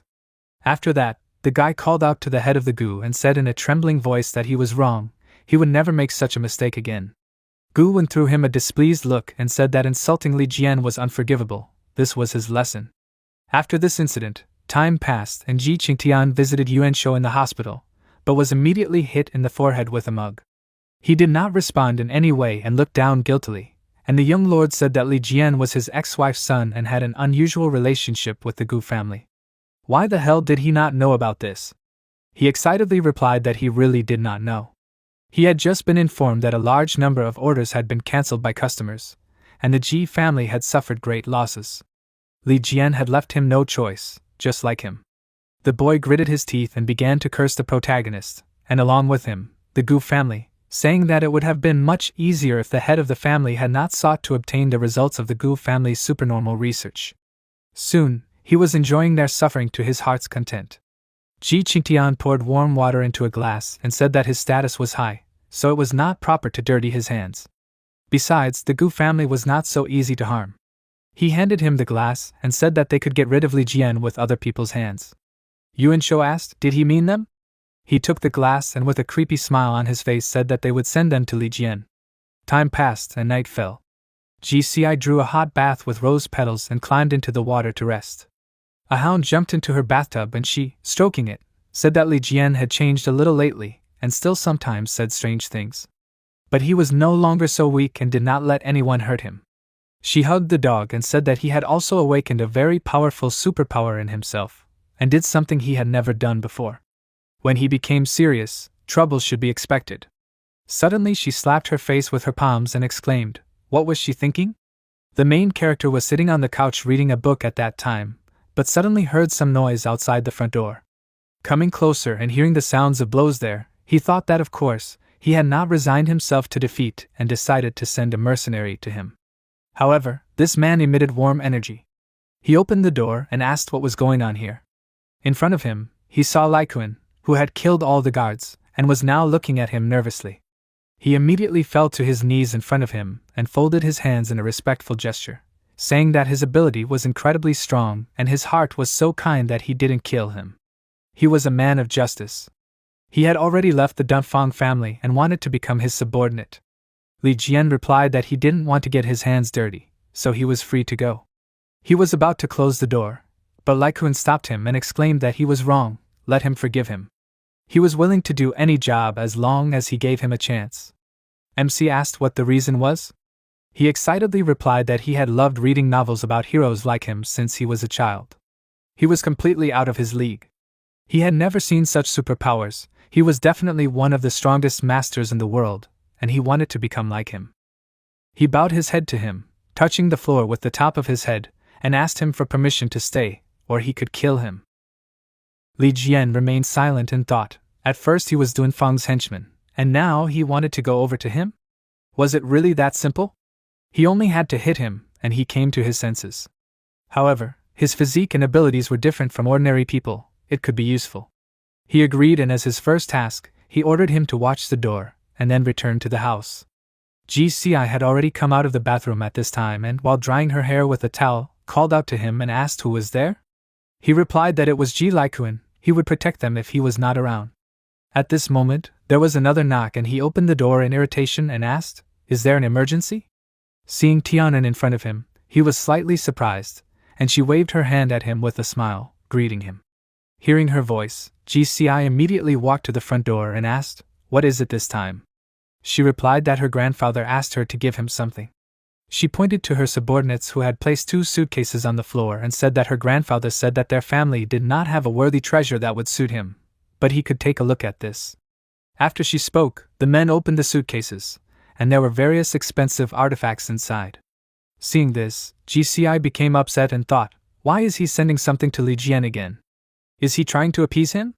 At this time, he looked at the artifacts with interest and thought that the quality of the magic weapons was not the best, but he could use this to make more advanced ones. He said that the only thing he was missing was a forge. Tianren replied that he had this in his antique shop. It was inconvenient to carry around since it was sealed in a cube. Her grandfather was worried that opening it would affect the quality of the treasure, so he wanted him to come get it in person. He replied that he would go there immediately, after which he and the girl headed forward along the corridor, and GC's face suddenly turned red and she thought what these two were planning to do in the middle of the night. Trying to somehow stop her friend, she exclaimed that it was already late, it could be dangerous. They turned around and he looked at her in bewilderment, which made her nervous, and he thought, is she worried about today's event? He said that then he will come tomorrow morning, and Tianjin said goodbye to him. After that, they returned to the house and he, putting his hands on her shoulders, said that she did not need to worry so much, he would not allow anyone to offend her. She was embarrassed and looked away, saying that she was not worried about herself. She was worried that he might be kidnapped. He did not understand what she was talking about, and she stepped aside, displeasedly saying that he was a fool. The next day, he and Tianren went to an antique store and were greeted by the owner, whose name was Zhang Ming. Noticing a new face, he asked, "Who was this?" The girl raised Li Jian's hand with a smile and, happy that she could spend time with him, replied that he was a very good friend of their family. The owner of the store invited them inside and asked with a smile, "They came from Master Gu's Antiques, right?" He decided to accompany them, and when they reached the display case, he showed them a cube and said that this treasure had never been touched during his entire stay here. Would he deign to check it out? As soon as Li Jian took one look at it, he realized that it was a low-quality product and informed the store owner, telling him to get rid of it. He was very surprised by his words and exclaimed that this was the store's treasure, but the protagonist ignored him, sensing something to the side. In another corridor, he saw a door that was barricaded with a bunch of things and headed there. Tianren followed him, asking him to wait, and Zhang Ming excitedly asked him not to go there. But Li Jian did not want to stop and came very close. Then he turned to the store owner and asked, "What about this?" He nervously asked him to look at something else. "Let him not touch this, it is untouchable. He spent a lot of money to seal it. If it breaks out, they will all be finished." But Li Jian did not care about this. He suddenly stretched out his hand towards the door and, releasing a stream of energy, broke the things around him, clearing a path in himself. The closer he got to the door, the more energy he felt. It was definitely meant for him. Zhang Ming adjusted his glasses in surprise and asked the lady, "What level is he?" She replied that he is probably a manipulator. She has no idea at all. Because of these words, he was very surprised, and she, confidently looking at him, said that she knew that he was very strong. At this time, someone was hiding under the roof of the building and watching them. Li Jian opened the door and entered the room, seeing a huge cauldron in the center, and a magic circle was drawn on the floor below it. He realized that this was a divine quality forge and stretched out his hand, ordering it to break, and the store owner called out to him worriedly. But it was too late. The cauldron instantly lit up with energy and began to emit smoke from itself. The eyes drawn on the cauldron instantly lit up, and purple energy gushed out of its mouth, filling the entire room. The protagonist asked, "Did he finally wake up?" Jiang Ming fell at this time and covered his head with his hand in fear, saying that he was finished, after which a loud laugh was heard from the cauldron and a huge bull jumped out of it, saying that he was terribly hungry. Seeing this, Tianan said in surprise that the forge turned out to be alive. She had never seen anything like this before. She started to cheer for her friend, and at that moment the bull approached him and opened his mouth wide, saying that he wanted to eat his brains. MC stretched his hand forward, putting up a barrier in front of him, but the bull was stronger and pushed him back, after which he said that he was so wayward, he needed to teach him a lesson. Only thinking about other people's brains, the bull rushed to attack, and MC waved his hand, and used the second style of the Linhua sword technique, strangulation. Streams of energy immediately appeared around the monster, which scared him greatly, and then turned into a small pig and fell to the floor, saying that it hurt. Li Jian approached him and said that he could either serve him or die. The bull, of course, agreed to the first option, and when everything calmed down, Tianjin and the store clerk ran up to him, asking, "Is it over?" He scared them so much. He confirmed their words and, noticing something behind him, turned around abruptly and waved his hand, asking how long he would hide. A mercenary fell from the ceiling and cried out in pain, and then asked him for forgiveness. He asked who his customer was. He said in fear that he would explain everything, just let him calm down. Suddenly, he attacked him with a low-level and spider web and said that first he must meet the king of hell. The threads tied the protagonist's neck, but he did not react to it in any way, and the mercenary called him an idiot, telling him not to underestimate the enemy. He would cut off his head and get a reward. He pulled the threads towards himself, but was puzzled when he noticed that this guy was not moving. He thought it was strange. Why was his neck not cut?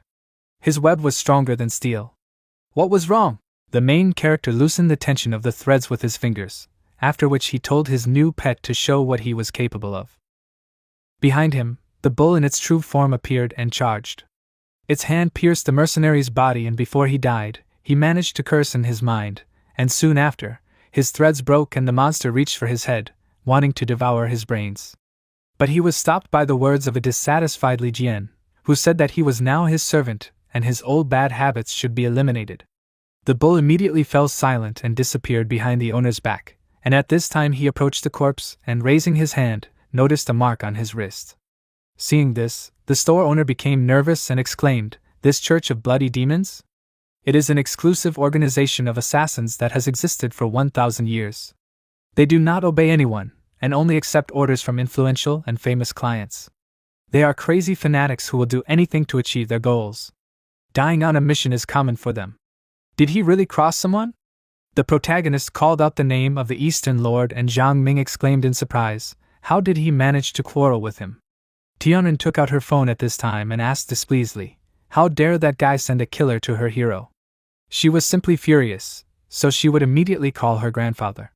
She told him everything, and he asked her to tell Master Li that their family would not ignore all of this. Meanwhile, Yuan Shou was in the bar with girls and drinking alcohol, thinking about Li Jian and the trouble he had brought upon himself. Suddenly, two men approached him from behind, and one of them threw him over his shoulder, carrying him to the exit. He exclaimed displeasedly, "Who is their boss? How dare they steal him?" They threw him into the car, and he shouted that the Dunfang family would cut off their heads for this. As soon as the door closed, he turned his gaze to the front passenger seat and saw the Dunfang family's butler named Xianyun, and was very surprised. As soon as they arrived at the Gu Manor, the butler grabbed the young master by the hair and dragged him towards the door, and he exclaimed, "What is he even doing?" The man put his foot on his head, pinning him to the ground, and said that he should be aware of the consequences of his actions and respect the Gu family. Otherwise, the head of the family would not be so worried about handing over the young master to them. He loudly shouted his name and said that on behalf of the Dunfang family, he apologized. Terminating the cooperation would cause great losses to both sides. He hoped that Master Gu did not hold a grudge and would still change his mind. He kicked Yuan Shou and shouted that due to his age, the young master had offended the Gu family, so he came to personally apologize. Tianjiu came out of the manor and said that his grandfather said that they had insulted their benefactor. From now on, they were enemies of their family, so he asked them to leave. Now, it was important for the Dunfang family to maintain the family tradition. The butler replied that their family was acting at their own discretion in this matter. He continued to beat Yuanshou, and Guwen, who was watching everything from the balcony with MC, said that after what happened, they would not allow such a thing to happen again. Li Jian asked, did he call him only for this? He replied that of course it was not only for this. He found what he was looking for. Time passed and evening came. Sitting in the car, the butler spoke with the head of the Dunfang family, and said that he understood everything, and Yuanshou began to get nervous. After ending the call, Xian Yun looked at the young master and said that the head of the family asked me to tell him that he did not consider him a worthy candidate to succeed his business. From now on, he does not have to appear in the Dunfang family anymore. Hearing this, Yuanshou became very worried and grabbed the butler's shoulder, asking him to make his father ask him. This is all because of Li Jian, it is all his fault. Not wanting to listen to him anymore, Xian Yun pushed him out of the car and lastly told him to take care of himself, and then drove away, leaving him alone. He looked after him and became very angry, saying that he was just his father's dog. When he returned to the family and became the head, he would be first on his list, and then he would kill Li Jian and Gu Wen. At this time, MC was sitting in his room and throwing artifacts into the cauldron using his abilities. As soon as the magical items touched the fire inside, they burst into flames and steam rose into the air. Li Jian did something and a bull flew out of the cauldron, holding new artifacts and happily saying that everything was ready. After looking at the resulting items, he thought that the shape of the magic tools was different, but they were all aimed at defense. Any master could break the artifacts, and they could only withstand a few blows. The bull began to circle above his head, saying that he wanted to eat his brain, but when his master glanced at him, he said that he just wanted to eat. After that, Li Jian looked into GC's room, who was doing yoga at that time, and said that he wanted to interrupt her for a second. He sat down opposite her, taking out a pendant, and she asked when he managed to buy this. He put the new artifact on her, and she thought with a smile that this fool had become a little kinder, and he replied that he personally made the pendant. Let her wear it, it will protect him. He will be calmer this way, because he will not always be able to be nearby. He was about to leave, but she grabbed his hand and asked where he was going. He replied that the Gu family had prepared something for him. She let him go, asking him to come back quickly in disappointment. As he left the house, Lai Kun greeted him, and he put a bracelet on him without further ado, and he asked in surprise what was this. He replied that this thing would help him in training, let him guard the door in the future. If he made a mistake, his life would turn into hell. Towards nightfall, he and his Gu brother and sister were already in the suburbs of Qingtsang. They approached a man, and Tianzhou said that the Black Crow was an underground fighting ring. These were fights on the black market, the plots of which were people with abilities. The owner of the Lease of Death was an eccentric person. He would not allow the members of the Gu family to enter his territory, unlike them, the brothers and sisters. While the man was opening a passage in the wall, Li Jian asked, could the two of them apply? Tianjiu confirmed his words and said that if there was an unforeseen situation in the arena, they would block the entrance to the ruins. A door appeared on the wall that was previously hidden by magic, and Tianren and her brother walked inside, saying that he could relax and go to the ruins with peace of mind. He could rely on them. MC asked, are they sure? Tianjiu replied that their low levels don't matter here. The participants must wear special bracelets to suppress their abilities, so they will be on par. His sister said that her brother's unquenchable fire and her ice spirit would easily defeat the opponent and save their lives. Isn't she right? Hearing this, Li Jian sighed and thought that people with such a mindset once did not live long. He grabbed her shoulder, pulled her towards him, and then began to poke her body with his fingers, causing her to scream, feeling something strange. Her brother was worried about her and wanted to ask the master what was wrong with her, but the main character didn't let him finish and also pointed his finger at him, which made his body instantly burst into flames, and he thought that his ability had gotten out of control. What did he do to him?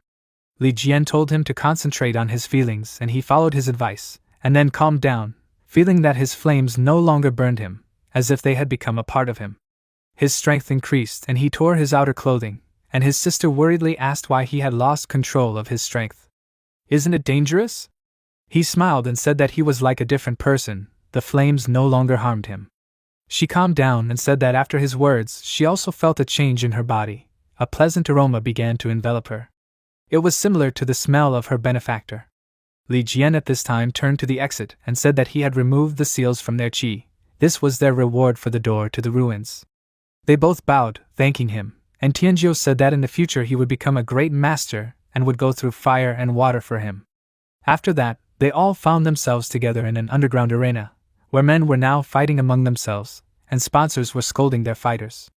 Tianren pulled her cloak tighter, looking around, and said that there were only bandits here. Her brother told the master to be careful, they were different from the people outside. A branch of the death arena spread all over the world, this was just one of the rings. The organizers had very strong connections, and the supervision department was powerless here. Seeing that the men nearby had started a fight, Tianren pressed herself against Li Jian, and her brother continued, saying that this place, which was not controlled by anyone, had become a haven for bandits. Their family had no power here either. They needed to be careful of opponents with red bracelets. The men here were considered to be fighters who had survived several deadly fights. People with red bracelets were executioners who had hundreds of such fights behind them. They were not to be trifled with. Suddenly, one of the men stood in front of Tianren and asked, "Do they know each other?" Her face darkened with fear and she tried to hide behind Li Jian's back, and the man said that she was the girl from the movie. Let him see her face. He was suddenly thrown aside and broke the table where one of the fighters was drinking, and he exclaimed, "Is he asking for trouble?" Another man asked, "Why do idiots hang around here every year?"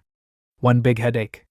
The protagonist displeasedly told the man to leave, and then suddenly felt the weight of someone's hand on his shoulder and turned around, seeing Luo Shan with a red bracelet in front of him. He looked down at him displeasedly and asked, "Is he a newbie or does he just not understand where he came from? Why the hell is he starting to act up here? Let him kneel down and admit his mistake, then he will think about whether to forgive him or not." Tianzhou became worried and told the master that he had a red bracelet, let him be on his guard. But MC didn't even need strength to get rid of the fighter. He gave Luo Shan a threatening look, causing him to immediately withdraw his hand and become nervous, wondering where such a strong aura came from in a young body. The head of an underground arena named Xiang Nan approached them. He smiled and asked the fighter to cool down, and said that these were his esteemed guests. They were new and did not know the rules yet, so let him forget about it. Luo Shan stepped aside and finally said that he was saved by the head, but he should not think that he would not remember it. After that, the head of the arena led his guests forward and said that Luo Shan was one of the best fighters in his ring. He had a slightly hot temper, so he was often rude. Now he would lead them to a more suitable place for them. He brought them to his office and put 3 glasses and a bottle of alcohol on the table, saying that this was a drink from his collection. Would the guests of the Gu family deign to drink this? Li Jian felt a faint flow of energy in the air and thought that there was an immortal cultivator's relic nearby. Tianzhou said that according to the previously agreed upon conditions, he and his sister would take part in the duel. But did he mind the master's participation? He replied that it was their right, but they should not tell him later that he had not warned them. Any consequences would be their responsibility. Besides, they would take part in a duel to the death, and he would not lose any money. It was pure excitement. The brother and sister turned to Li Jian and asked worriedly, could he change his mind? It was very dangerous there. Tianren was surprised to see that he had closed his eyes, and at that time he was watching the flow of energy. He saw many statues in a room and thought, is there a soul-stealing relic there? It would be a problem for uninvited guests. He asked them to reserve a place for him. He was heading to the ruins. The brother and sister were very happy and asked if he wanted to see their results. It turned out that he was still worried about them. They both happily said that they would not let him down, and he headed towards the arena with the thought that he needed to deal with the relic first. He took his place and the crowd buzzed happily, watching the fight. Meanwhile, MC thought that immortal cultivators often fought to the death in the past, and the audience only liked it. The insidious relic steals souls, but it has a drawback: it does not affect the remains of the soul. If he enters with a part of the soul, he will not be at risk. A thin stream of energy began to emanate from his fingers and he sent it underground with the thought that only a small matter remained. His part of the soul penetrated the room under the arena and, looking around, he thought that immortal cultivators erect such structures in places where spiritual power accumulates, so that time does not affect the contents of the storage facilities in any way. But why is this relic so much of a fuss? Suddenly, one of the statues behind him came to life and rushed forward. But he managed to jump aside, and seeing that the other statues had also come to life, he thought that he knew it. The cultivators had assumed that someone would split the soul and infiltrate the ruins, so they left guards behind. Their habits were somewhat similar to those of the Blood Soul sect in their prime. He touched the point between his eyebrows with 2 fingers and asked, "How dare they get in his way?" He used the heavenly chi breaking technique, sending out a powerful wave of energy that smashed all the guards. He looked at the broken statues and thought that they were low-level weapons, and what he wanted was deeper. He charged forward, but suddenly a soul-stealing monster jumped out from the darkness and roared loudly. Luckily, he managed to jump aside in time, and while the monster was inactive, he extended his hand forward, saying that he should teach it a lesson. He used the second style of his technique, summoning many swords around himself, and then swung his hand and threw them at the beast, piercing its body through and through. Feeling intense pain, the monster roared loudly, and then fell to the floor, and writing began to spread from it across the ground. Just in case, he decided to attack again, and 4 huge swords pierced around the monster, breaking the writing, and then he thought that he could not feel the exact direction of the formation. Most likely it was hidden from prying eyes. Suddenly, behind him, he heard a woman begging for help.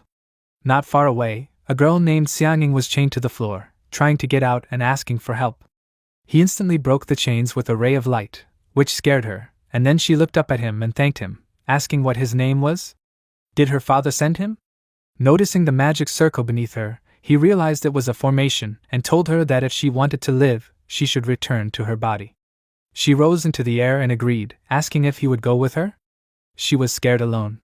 He silently sat down in the center of the pharmacy, and in the meantime she thought that although he was cold, he was handsome.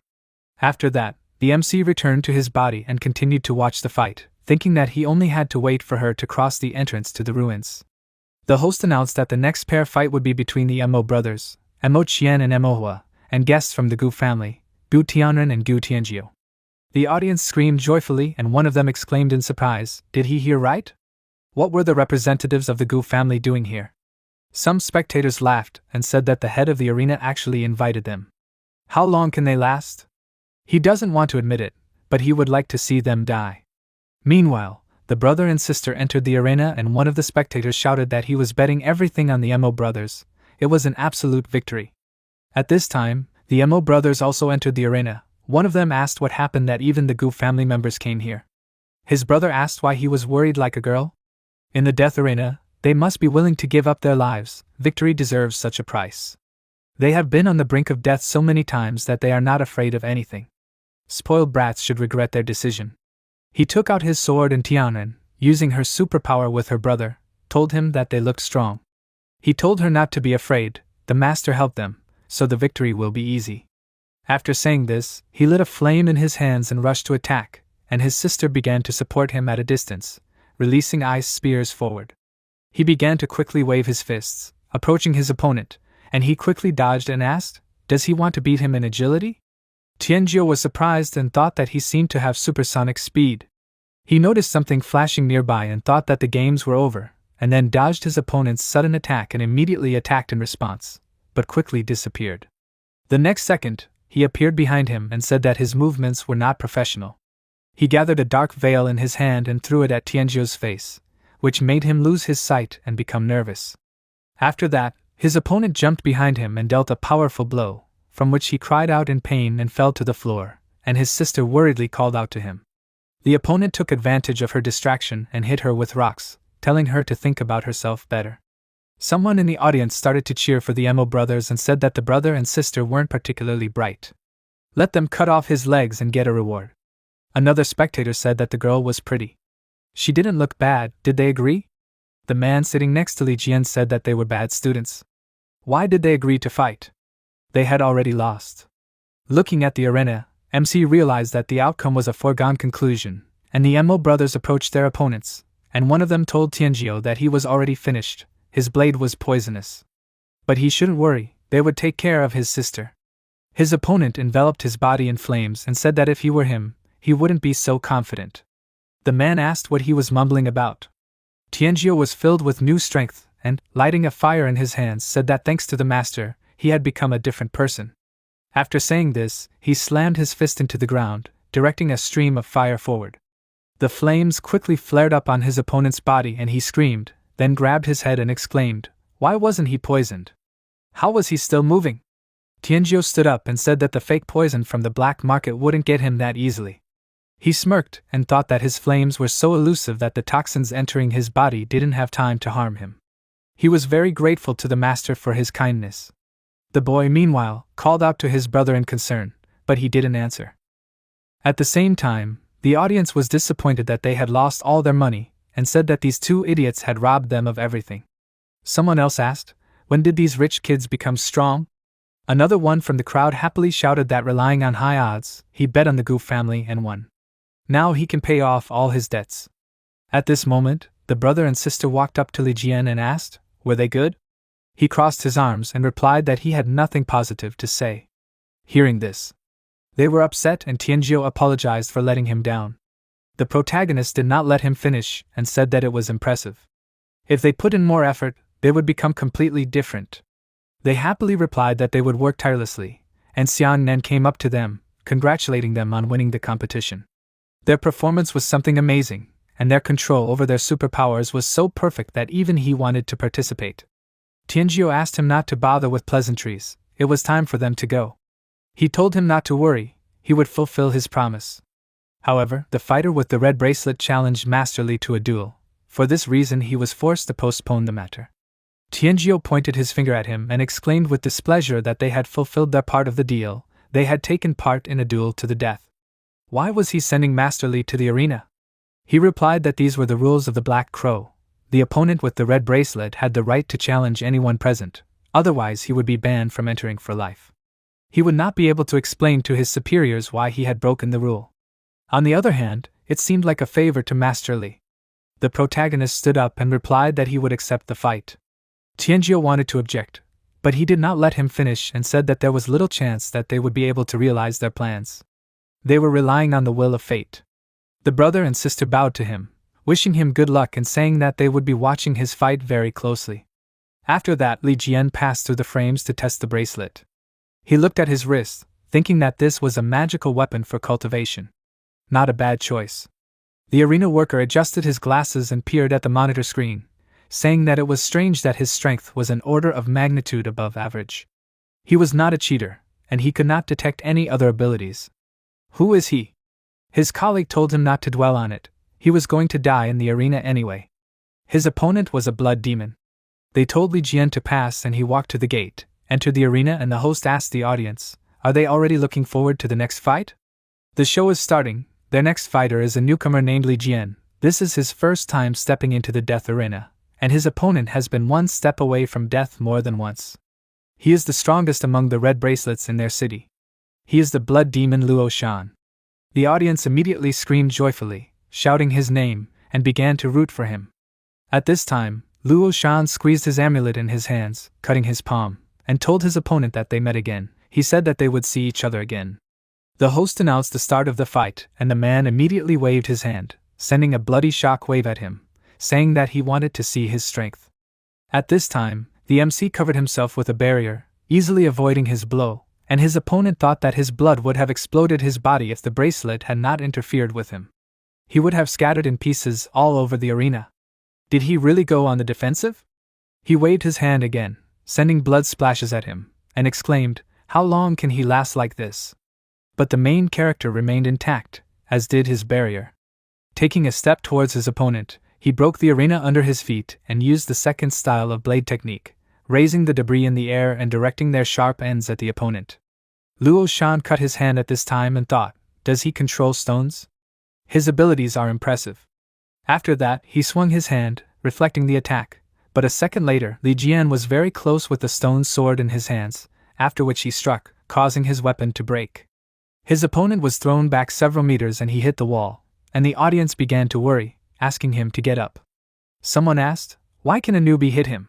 Looking up at his opponent, Luo Shan said that he admits that he underestimated him. Then he dug his fingers into the wall and, tearing out a huge stone chunk, raised it above his head and threw it with all his might at MC. With a slight wave of his hand, he erected a barrier in front of him, and seeing that the stone was covered with spikes of blood, he was slightly surprised, after which it exploded and his barrier was destroyed. A small cut appeared on his face, and he thought that in a short period of time, he figured out how to best break through his defense despite his meager abilities. He said with a smirk that this was commendable, and his opponent smiled and asked why he doubted him. He is the strongest red bracelet. He is the invincible king of the arena, the blood demon, and he uses the blood he spilled. The blood on his cheek splattered to the side and then exploded, causing the Goose siblings to be very worried. Seeing that there was no one at the site of the explosion now, someone laughed and told the owner of the arena that he gave him credit. This game is mind-blowing. This kid's brains flew all over the arena. There is nothing more interesting than a battle to the death. Tianjiu grabbed his head and said that the master could not survive. If he had not taken him to the arena, nothing would have happened. How will he explain this to his grandfather? His sister began to calm him down and told him not to worry, he would be fine. Meanwhile, Luo Shan thought, why did not the victory signal sound? Suddenly, Li Jian's voice was heard next to him, saying that he was more interesting than he thought. He was alive, although slightly injured.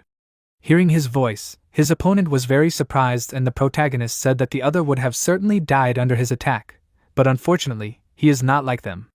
Luo Shan noticed that there was blood on his face and thought with a smile that he would not be able to beat him, after which he suddenly stretched out his hand forward and clenched it into a fist, intending to blow him up again, but the protagonist quickly stuck several needles into him. Because of this, Luo Shan lost all his strength, and the MC wiped the blood from his face and said that it was time for the Jiaosu blade. He stretched out his hand and shot a bright beam of light at the enemy, causing him to feel intense pain and cough up blood, and then fell on his back. The audience was very surprised by this outcome, and someone asked, "What was that? Why did he fall?" The host said that the results are obvious. The winner of today's fight is Li Jian. The protagonist at this time thought that for a moment he returned to the feeling of fighting to the death, and then headed towards the ruins. The audience was very disappointed with this outcome, and upset that they lost money on bets, and someone said that another star had risen in the arena of death. Let them follow the news to know about exciting events first. At this time, Yuanshou was sitting among them. He was watching Li Jian with the intention of taking revenge on him. Time passed, the protagonist put on new clothes, and Tianwen said that she was even scared, but it was good that he was okay. He was so powerful that even the red bracelet could not defeat him. Her brother said that he admired him, he would never stand against him. He replied that in the future they would grow to his level, and they were very happy, and he thought that Luo Shan's skills were worthy of praise. After the battle with him, his body defense improved greatly. Xiang Nan approached them and said that he was like a god. How did he manage to defeat the strongest fighter among the red bracelets? He admired him so much. Tianjiu asked displeasedly. He was not trying to pretend that he did not owe them? He replied that this was certainly not the case, then pointed to the door and said with a smile that he would take them. He opened it, looking at the stairs leading down, and told them to follow him, after which they began to go down. At one point, the head of the arena apologized for being so impudent, and asked why they wanted to visit that place. Tianjiu replied that the master had personal reasons and that he should refrain from asking such questions. He replied that he was not exaggerating when he said that anyone who went there was doomed to die. His little Xiangying fell into a coma after that. He spent an unimaginable amount of money on doctors, but all to no avail. He turned to Li Jian and said that he could make a career in the arena. It would be a shame if something happened to him. He said that his daughter was fine. Hearing this, Xing Nan was very surprised, and at that moment his phone rang. He immediately answered the call, and someone told him that his daughter had regained consciousness. She had come out of a coma. He was dumbfounded with surprise and looked at Li Jian, thinking, how did he know this? This is beyond comprehension. Did he really save her little girl? The main character at this time said that he knew where to go, so he could not bother himself and go visit his daughter. The head of the arena replied that he had to leave now, but he expressed his deep gratitude to him. He would never forget his kindness. After that, he left, and Tianren asked her brother, how did he know what happened to the daughter of the owner of the arena? Did he save her or something? But when did he have time? He replied with a smile that Master Li's magic was beyond their understanding. Meanwhile, Luo Shan was lying in the hospital. He pulled the catheter out of his arm and began to curse Li Jian, saying that he was a dead man. The doctor asked him not to move. His wounds had not yet healed. Tianjiu entered the hospital room and said that it seemed that they had a common enemy. He took off his cap and mask and asked, would he mind joining forces? Meanwhile, the protagonist walked through the ruins of the immortal cultivator. Tianren looked around and said that there was such a strange smell here, and her brother frowned and thought that there were traces of a struggle here, and quite a terrible one. Maybe the master was already here? MC lit the magic circle at this time and looked around, thinking that the soul-stealing system outside the ruins had failed. He needed to go even further. He cast the magic circle on the wall, causing it to collapse, and a monster appeared inside. He said that a barrier was set up at the entrance so that no one would disturb the master of the tomb. Tianzhou said that it turned out that by following him, they could gain a lot of useful knowledge. At this moment, the monster opened its mouth wide and told the man in front of it to give it something, and the protagonist asked, "Does he want to swallow it?" He gritted his teeth and looked at him with displeasure, causing the monster's eye to crack, and the skulls around it opened their mouths in fear. A second later, the monster broke and fell, and MC walked forward and told the others to follow him. The brother and sister were very surprised and thought, did he kill them with one look? They continued on their way, but they did not know that they were being watched. Luo Shan, who was watching them from the corner, said that he had seen a lot of things in the arena over the years, but he didn't know about this. Who was this guy anyway? Yuanshou replied that it didn't matter who he was, he would die here anyway. He looked at the man with a level 9 ability standing next to him, and said that it was time to take out his trump cards. Next to this man stood a smaller man with the same level. Meanwhile, the protagonist was deep in the ruins, where there were skulls and blue torches everywhere. Tianan said that the further they went, the stronger the smell became. MC thought that her sensitivity to spiritual power was amazing, she had a great future ahead of her. They came to a huge passage and he suddenly extended his hand to the side, stopping them, and Tianzhou asked, "Is something wrong?" He told them to be quiet, and immediately after that, a cloud of ghosts flew past them. Tianzhou was very surprised and asked, "What is this?" Li Jian replied that ancient cultivators often used ghosts as guards, now they can go further. They continued on their way and soon found themselves in a spacious hall filled with treasures. Tianzhou looked around and noticed that there were so many magical weapons here, and his sister asked who used to live here. She noticed a box among the treasures and it beckoned to her, asking for help in freeing it. The girl, as if under hypnosis, approached the box and extended her hand to it, after which she lifted the lid and an evil ghost jumped out from inside. Seeing this, Tianzhou was very worried about her, and the ghost grabbed the girl, saying that this body was his, and she was scared and asked him to let her go. The protagonist quickly came to her aid and stretched out his hand forward, shooting a ray of light at her, thereby dispersing the ghost. Tianzhou caught his sister and was very worried about her condition, and she asked what just happened. A jade pendant fell into the protagonist's hands, and he thought that he had suspected such things, such as those used by blood sections. So, they were dealing with one of his followers. Why are there identical sects in this world? However, the path to Taoism is paved through 3,000 worlds. Maybe that's why the names of the items are the same. He looked at the crow statue nearby and thought that the ancient relics were imbued with great spiritual energy. He thought he was already close. Suddenly, he felt surges of energy and immediately turned around, and a second later there was an explosion that broke the wall. Passing through the resulting passage, Luo Shan said that he should take into account that this is not an arena, he will not hold back. The protagonist stretched out his hand to the side, covering his companions with a barrier and ordered them to stay here, and his opponent said with a wide smile that he was feeling such despair. He cut himself again and waved his hand, directing blood splashes at him, but the protagonist managed to duck and the bloody projectiles pierced the wall, and then exploded, releasing sharp spikes, but he foresaw this and put up a barrier in time.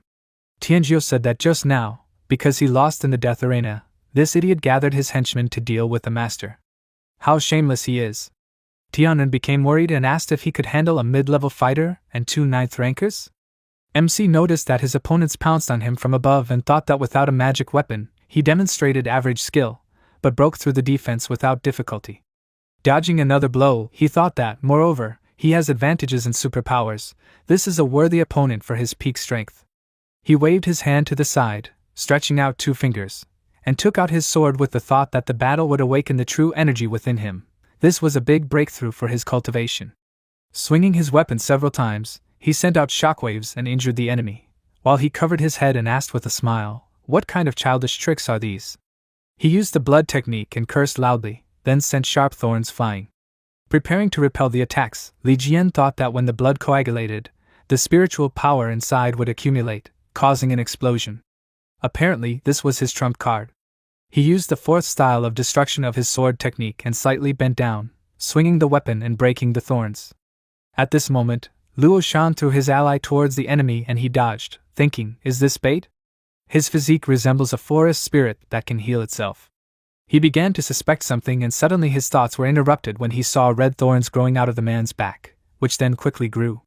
Yuanshou, who had been hiding around the corner all this time, thought with a smile that he had brought this trouble upon himself. Meanwhile, Tianjiu exclaimed that this was a fighter who could heal himself and could give endless blood, and the other was using it as a weapon. Have they really reached such a high rank? His sister became worried and asked, is the master in danger? Contrary to the expectations of the opponents, MC was unharmed, because before the explosion he had used the fifth style of his technique called Moonlight. Luo Shan asked in surprise, is he still alive? He picked up his ally by the clothes and said that this carcass can heal itself all the time, but it cannot grow brains, such are the costs of its ability. His blood and body are weapons for him. He wonders how long he will last? Li Jian closed his eyes and replied that if this was all he could do, he had overestimated him. He pulled out his sword and swiped his hand along the blade, using his technique again, and then lunged forward and swung the weapon several times, intending to kill him. His blows caused the man to fall to the ground, and the protagonist immediately brought the tip to his neck. Luo Shan clenched his teeth nervously, and then laughed and said that without the restraining bracelets, he could explode like a volcano and attack with lava. Does he really think he can escape from him? But the smile immediately disappeared from his face when he saw that the power of his blood disappeared as soon as he got close to him. MC raised his sword over him, saying that it was time to finish, but at that very second he noticed something to the side and swung his sword slightly, reflecting the bullet flying at him. It froze next to his face, and then exploded with electricity, and Luo Shan covered himself with his ally, avoiding the blow. The explosion made the protagonist fall to one knee, and his opponent threw the man aside and asked with a smile, does he think it only helps him regenerate blood? Gas, heat, and even electricity. Everything in this world can be useful to him. The warhead can be made with a super powerful current. In other words, it will pierce any matter. He is his trump card. Let him admit it, he has already lost. The man who fired the bullet pointed a shotgun at him, and MC snapped his fingers and said that he understood everything. A huge Cerberus appeared behind him, and he said that now they will find out once and for all who he is. The dog growled loudly, releasing flames, and Luo Shan exclaimed, this schoolboy can summon high-ranking beasts. The man with the shotgun took aim and fired at the floor next to Luo Shan, creating a wall of ice in front of him and protecting him from the flames, and he exclaimed that it wouldn't work. He controlled the elements, let him just freeze him. He called him a fool in response, and said that this was no ordinary fire, he would not freeze it so easily. At that moment, the ice wall shattered and Luo Shan, using the man as a shield, asked his ally to cover him and said that he would kill this guy. Unexpectedly for him, the Cerberus grabbed his shield and began to gnaw on it, and Luo Shan cursed. After that, the dog spat out the man and Luo Shan waved his hand, sending the dog to hell, and then there was an explosion, from which the beast roared loudly. At that very moment, MC appeared behind his opponent and attacked, but he noticed this and stepped back. While he was busy with him, his second opponent fired a bullet at him, which caused a fiery hurricane, and Li Jian was in the center of it. Luo Shan exclaimed that he was trapped, and then wanted to attack, but did not have time, as his opponent pierced his body with a beam of light. In an instant, dispersing the hurricane, Li Jian told him to disappear, and the guy with the shotgun noticed that his weapon was cracking and screamed loudly, feeling the heat of the flames on himself. He was burned alive and his charred body fell to the floor, and his ally asked what happened. He couldn't handle the power? The protagonist glanced at him, thinking that his superpower was similar to the heavenly control of the 5 elements. This is an ordinary modified spell that you should be careful with. And self-regeneration is to use the spiritual energy inside the body. Sooner or later, the supplies will run out. Luo Shan turned his gaze to the fat man and noticed that he was not moving and was bleeding. He asked in surprise, even nothing healed for him? He nervously returned to his opponent and asked what he was. He replied that there was no need to know. After these words, the man gritted his teeth, enlarging his body, and tore his clothes. He rushed to him and shouted that even if he died, he would take him with him. Immediately after that, an explosion occurred, but it did not harm the main character in any way. He noticed a red pearl at the site of the explosion and picked it up, and his brother and sister ran to him and asked, "Is he okay? Are they all dead already?" He picked up a small pebble and replied that there was still one left. He waved his hand and sent the pebble flying, and then a loud cry of Yuanshou was heard. The stone pierced his leg and he fell, and Tianzhou asked, "Is it him again?" MC raised stone fragments into the air and the guy immediately bowed his head to him, exclaiming that he was terribly guilty. He should not have interfered with him, and GCI. He will do whatever he asks, he can even become his dog. Let him just not kill him. Li Jian walked towards him menacingly, and he closed his eyes in fear, begging him for mercy. But contrary to his expectations, he passed by and went down the hole using the rocks as a ladder. Yuanshou turned around and wondered in surprise, was he alive? He thanked him for this and ran away, and Tianren asked why the master let him go. Her brother said that the master had a kind heart, but perhaps he would do something in the future. Yuanshou, meanwhile, ran towards the exit and thought with a smile that he was such a fool to let him go. One day he would pay for his kindness. But due to carelessness, he ran into ghosts, who immediately grabbed him and he loudly shouted at Li Jian that he was a shameless idiot. This made Tianzhou nervous and said that villains always get what they deserve. The master just did not want to dirty his hands. He and his sister went down the hole and they noticed Li Jian standing in the middle of the hall looking at the sword stuck in the ram's skull. He thought that without them, he would have had to put in more effort to find this place. It was an unexpected surprise. He walked closer and put his hand on the hilt, thinking that this sword was made of meteorite crystal. Even in this state it was incredibly valuable. But that was not what he came for. He pulled out the sword and eyeballs appeared in the skull, and blood flowed from the forehead. The protagonist did not react to this in any way and the blood began to spurt with renewed vigor, splashing the walls. Tianren felt uneasy and went to her brother, asking what was this. There was so much blood here. Tianzhou suggested that maybe it was a trap. He called out to the master and asked him to be careful, and he said that they would have to deal with the remaining magical weapons in the ruins themselves. They didn't understand what he was talking about, and without another word, he took a step forward and fell into the puddle, sinking deeper. Tianren asked, "Did he jump straight in? Isn't it dangerous?" Her brother told her not to worry, he had everything under control. At least, that's how it should be. After descending to the bottom of the bloody puddle, he found himself in the secret realm of the spiritual eye. He descended to the ground and walked forward with the thought that the spiritual eye is the center of the creation of the world. It releases spiritual energy in the world. This secret place is in ruins. Surprisingly, the spiritual energy of the realm is not as strong as he imagined. He noticed a flower nearby and stretched out his hand forward, then plucked it and pulled it towards himself. Looking at it closely, he thought that this flower only grows in places abundant in energy, but due to the lack of it here, it stopped blooming. The flower disintegrated in his hands and he wondered where the eye is now. Walking further, he found a large platform among the ruins and entered it. Seeing the hieroglyphs on the slabs, he realized that someone had put a seal on the flow of spiritual energy and thought, what kind of power does this person have? The slabs under his feet trembled, and a huge seal appeared in the center of the platform. An incarnate beast of the 9th level, which had the appearance of a ram, crawled out from under the ground and said that those who invaded the Forbidden Lands must die. The protagonist was slightly surprised and thought, is this a beast of the 9th level? Its intelligence is very developed.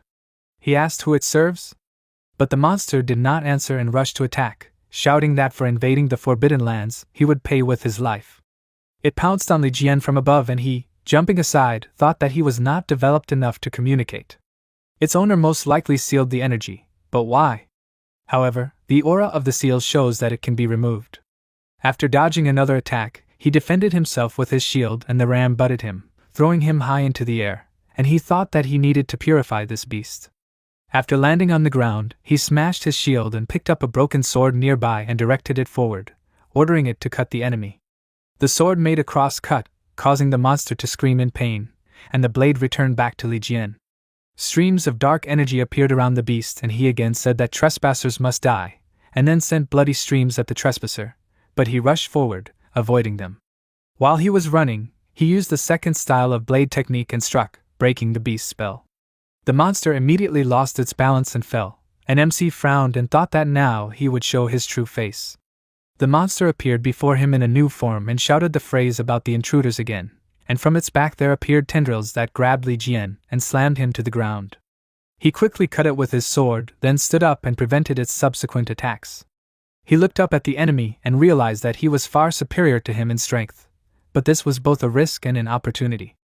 World cultivators are based either on the sky or on the earth, and people go from the highest to the lowest. There is a huge difference between them. The influence of cultivators is priceless. Earth cultivators are already considered the strongest masters, and the latter exist only in rumor. In his past life, he traveled all over the world and found an interesting technique above the level Earth waves. To cultivate this technique, pure and true spiritual power is required. Fortunately, the teacher then helped him in this matter. He approached the monster and rays of light shot out from the holes on its body, and he began to bend in every possible way, trying to dodge.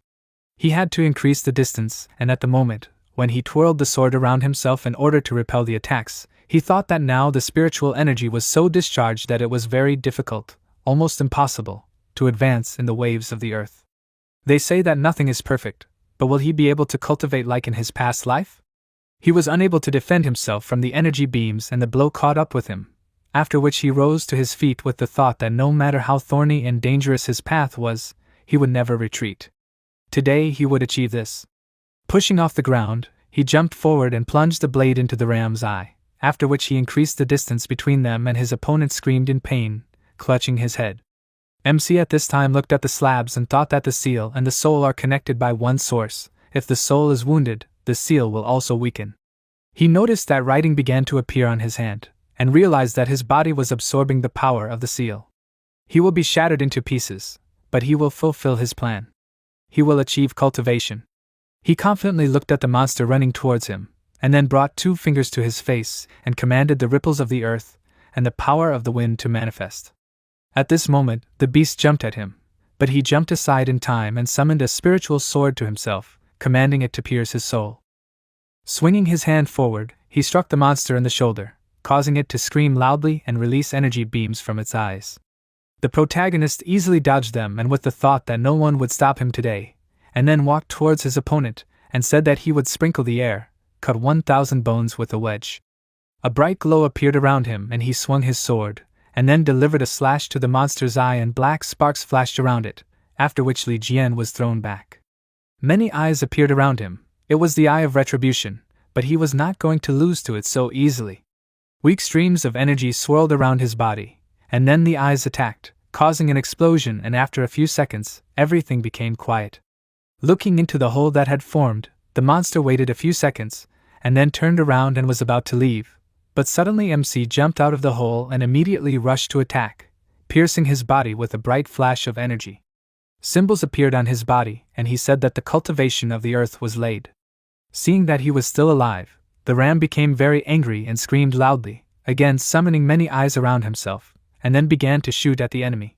Now Li Jian had reached the stage of cultivation where he could use the fast movement technique, and he took advantage of this to dodge the attacks. As soon as he approached the enemy, he used the first style of the blade technique, chaining the monster in an ice cage. But not even a second passed before he smashed it with energy beams, which then headed towards Li Jian, but he was not even scared. Jumping aside, he charged the sword with energy and used the second style of the technique, calling his clones. He rushed to attack with them and said that he was finished, and then many blows fell on the monster, which he still could not withstand and died, dissolving into thin air. MC looked at his palm and thought that he did not know who put him as a guard, but thanks to him, he achieved the technique of earth waves. He dares to suggest that this power is much more powerful than the last. What is the reason? After removing the seal, the flow of energy began to act again, and he thought that he had so many questions and no answers. Someday he will find out everything. The eye will give him a huge amount of energy. He believes that he will soon regain his strength. Tianjin at this time felt that the smell became much more pleasant, and Tianjiu said that he also felt that something had changed.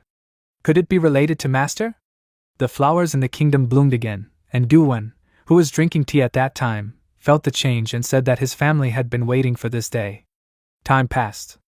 Dunfan Yuan, the head of the family, met with Master Ji and told him that he was a young man with great talent, and he had achieved so much at a young age. His son should follow his example. Ji Xian replied that he was so kind. Their family had an influential reputation in the field of drug research and development, and he looked forward to the opportunity to work with them for as long as possible. Someone's voice rang out in the head of Dunfang's earphone and he stood up, apologizing to his interlocutor, and the other person replied that everything was fine. After that, he walked to the window and asked him to explain everything. His subordinate said that he had bad news. The indicator installed on the young master's body stopped transmitting. He is afraid that he is dead. Yuan's face darkened for a second and he ended the call, and Ji Xian asked, "What happened?" The man turned to him with a smile and said that the dogs were causing a lot of trouble. He had already sent his subordinates to deal with it. They clinked glasses and he said that their business was much more important. Besides, his family would prepare the goods in the form he wanted and as soon as possible. He walked away from the door and said that he would just go get the goods, and Ji Xian, taking a sip of alcohol, agreed. As soon as the head of Dunfang left, he closed the door and gritted his teeth in rage and with the thought that Gu Wen had killed his son after all. He would kill them all as soon as his family became part of the organization. A few days later, the protagonist was still in the spiritual eye realm and cultivating. A chest appeared from the water ball underground, which moved outside, and a black cat named Shuiyu jumped out, rejoicing in her freedom. She looked around and froze when she saw an unfamiliar guy in front of her. She immediately smiled and thought, "Is this a heavenly level Taoist? Is she really in a dream? If only she were talented, she wouldn't have to deal with cat problems." Sensing her presence, MC opened his eyes and slammed his hand on the slab next to her, causing her to jump and meow in fear. After that, she asked with displeasure, why did he start fighting right away? She would forgive him if he apologized. While she was meowing menacingly, he looked at his hand, thinking that the amount of spiritual energy his body could absorb was running out. If he wanted to continue practicing, he would still need some time to refine the spiritual energy in his body to its true essence. If he could compete with an opponent of the same strength, the transformation of true energy would be effective, and the effort would be halved. He stood up and walked somewhere. "Oh, Shuiyu," exclaimed discontentedly. Was he even listening to her? She was actually a cat of omens. He asked, "A cat that sees the heavens themselves?" She smiled smugly and confirmed his words, saying that she was a very popular cat. He asked how she passed the barrier. She replied that she did not know. She was grabbed and shoved into this rotten box, and when she woke up, she was already here. He crossed his arms over his chest and said that she did not even know how she ended up here, so he had no desire to mess with her. These words fell apart, and she meowed discontentedly, telling him to wait. Now she will become bigger. She jumped on his back and, transforming into a girl, wrapped her legs around him and hugged him, saying that Taoists do not know how to lie. She whispered in his ear that cats are beautiful and useful. Maybe he will let her become his companion. So what if he was a heavenly cultivator? She had an intermediate cultivation level, which meant she hadn't forgotten the basic skills yet. He gave her a displeased look with a gloomy expression and told her to leave, then he released energy from himself that threw her aside. She slid along the ground and said with a grin that cats never make mistakes in their choices. She covered her face with her hand and said that he was a true Taoist, she had decided so. One of her eyes sparkled brightly and he looked at it, horrified. He instantly moved to his former body and Shuiyu, calling him by his real name, said that the feeling of failure and overcoming adversity is not good. No matter how much he trained, he cannot escape fate.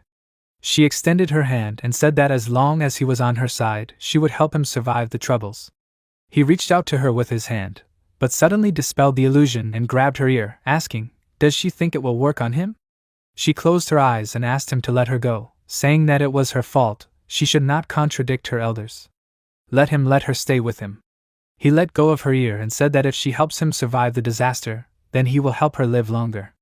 She happily meowed, agreeing to this, and Tianjin meanwhile meditated with her brother. Noticing the energy emanating from her, he was surprised and asked why her strength became stronger. She thoughtfully answered that she did not know, but it seemed to her that meditation gives her energy. He felt uneasy and thought, is it possible that his sister is a genius, and he is just a loser? At that moment, the ram's skull lit up again, and they immediately rose to their feet. Seeing their master come out of the pool of blood with a girl, Tianjiu asked who this lady was. She said her name and hugged Li Jian's hand, saying that she was Taoist Li's cat companion. He gave her a dissatisfied look, and then they all went to eat together. Tianren looked at Shuiyu, who had already changed into a maid costume and was enjoying her meal, and thought in surprise, is this really what she thinks? Is this woman her master's companion? MC at this time thought that there was a surge of spiritual energy nearby, but his cultivation was making progress. He needed to find the eye as soon as possible. Tianren happily called out to him and said that she had reached the 4th level. He praised her, and then asked Tianjiu about his progress. He scratched his head awkwardly and replied that he was still working, but he thought he would succeed soon. Did he hear what happened to Yuan Shou?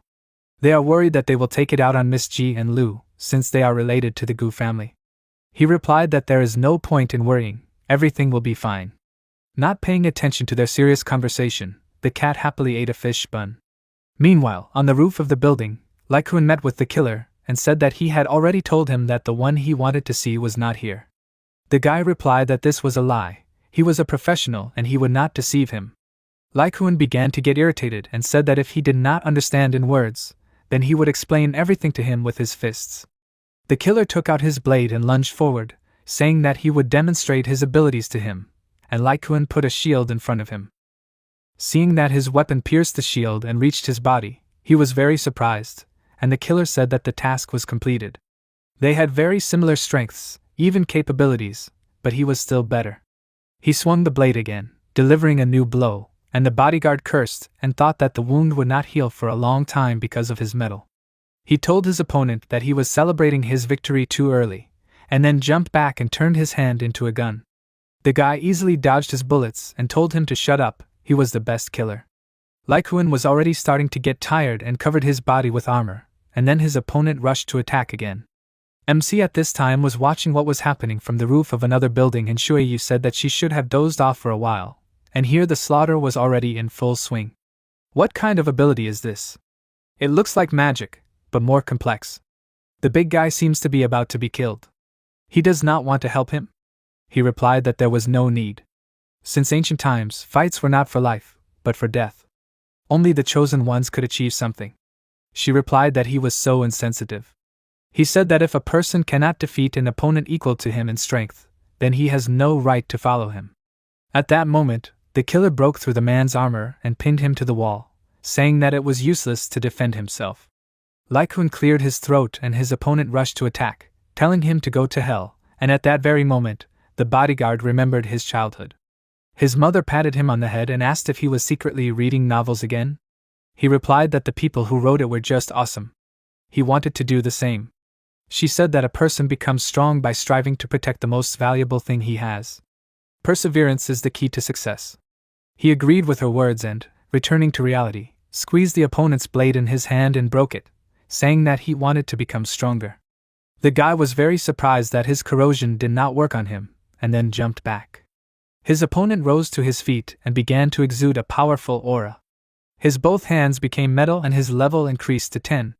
Seeing this, the killer was very surprised and exclaimed, "How did his hand grow back? The metal is also different now. What the hell is going on?" Lai Kun clenched his hand into a fist and rushed to attack, after which he delivered a powerful blow, from which the killer's clothes were torn and he wheezed in pain, after which he was thrown back and a crash was heard. He immediately covered his groin and indignantly exclaimed that even though they were fighting, why burn his clothes? Lai Kun told him not to fool around, let him better watch the fight. He was going to hit him again, but at that moment MC appeared behind him and said that it finally happened. Hearing his voice, the bodyguard happily turned around and he congratulated him on reaching level 10. He saw his fight, he tried hard. Later he will teach him some training methods.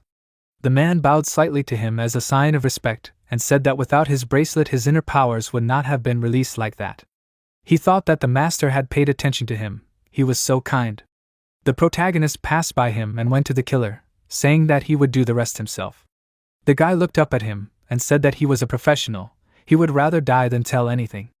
Li Jian ordered Shuiyu to talk to him, and she jumped off his shoulder, transforming into a girl, and replied that she would be happy to do so. After that, the killer was already in an illusion and was bathing in the bathtub. He did not understand at all what had happened and wondered, shouldn't he be on a mission? Where is he? Aunt May, sitting opposite, ran her foot along his neck and asked, doesn't he know? He became very nervous and she, taking a sip of alcohol, said that he was in heaven. The guy also covered his naked torso with his hands and exclaimed in surprise, didn't she go abroad? What is she doing here? She replied that she was here to reward him. She approached him and said that he was very professional at intimidating and luring enemies into traps. Without him, it would have been difficult for them to kill Li Jian. He exclaimed, is he dead? She replied that she had just said that it was all thanks to him. Does he think a good boy like him deserves a reward? He closed his eyes and exclaimed embarrassedly that he owed his professionalism to the management. They made him number 1 among the killers. It was his duty to solve the problems of the leader. He did not dare to ask for any reward. He was obliged to do everything for the prosperity of his organization. She ran her finger along his chest and said that he was a real pro. This action made him even more nervous and asked, what was she planning?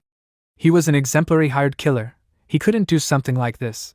She approached his face and ran her hand over his cheek, saying that his body was much more honest than him. In his heart, he still wanted her? He looked away and said that she was wrong. He treated her like a mother. She hugged him and suggested that he make it real. They needed to enjoy the last moments. She grabbed his head and said that because this was his last moment.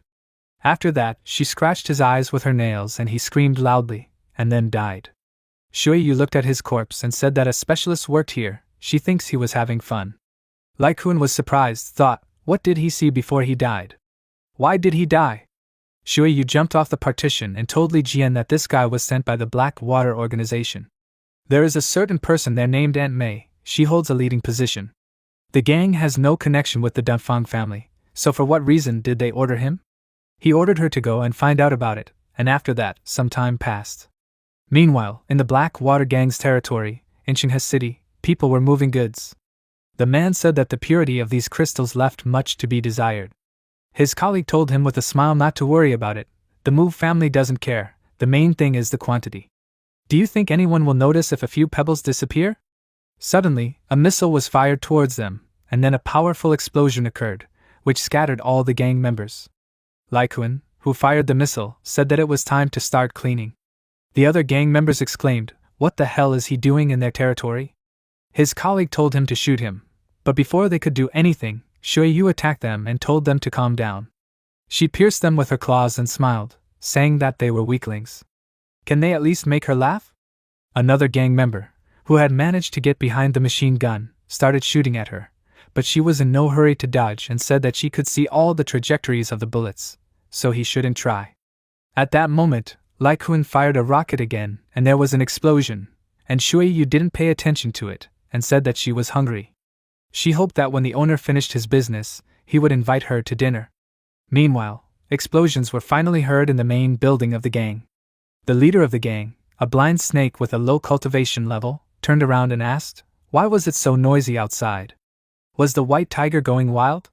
At that moment, the protagonist climbed into them, breaking the glass with his body, and the blind snake immediately attacked, exclaiming, "Who's there?" Li Jian easily cut down the snake that he released at him and asked, did he order it?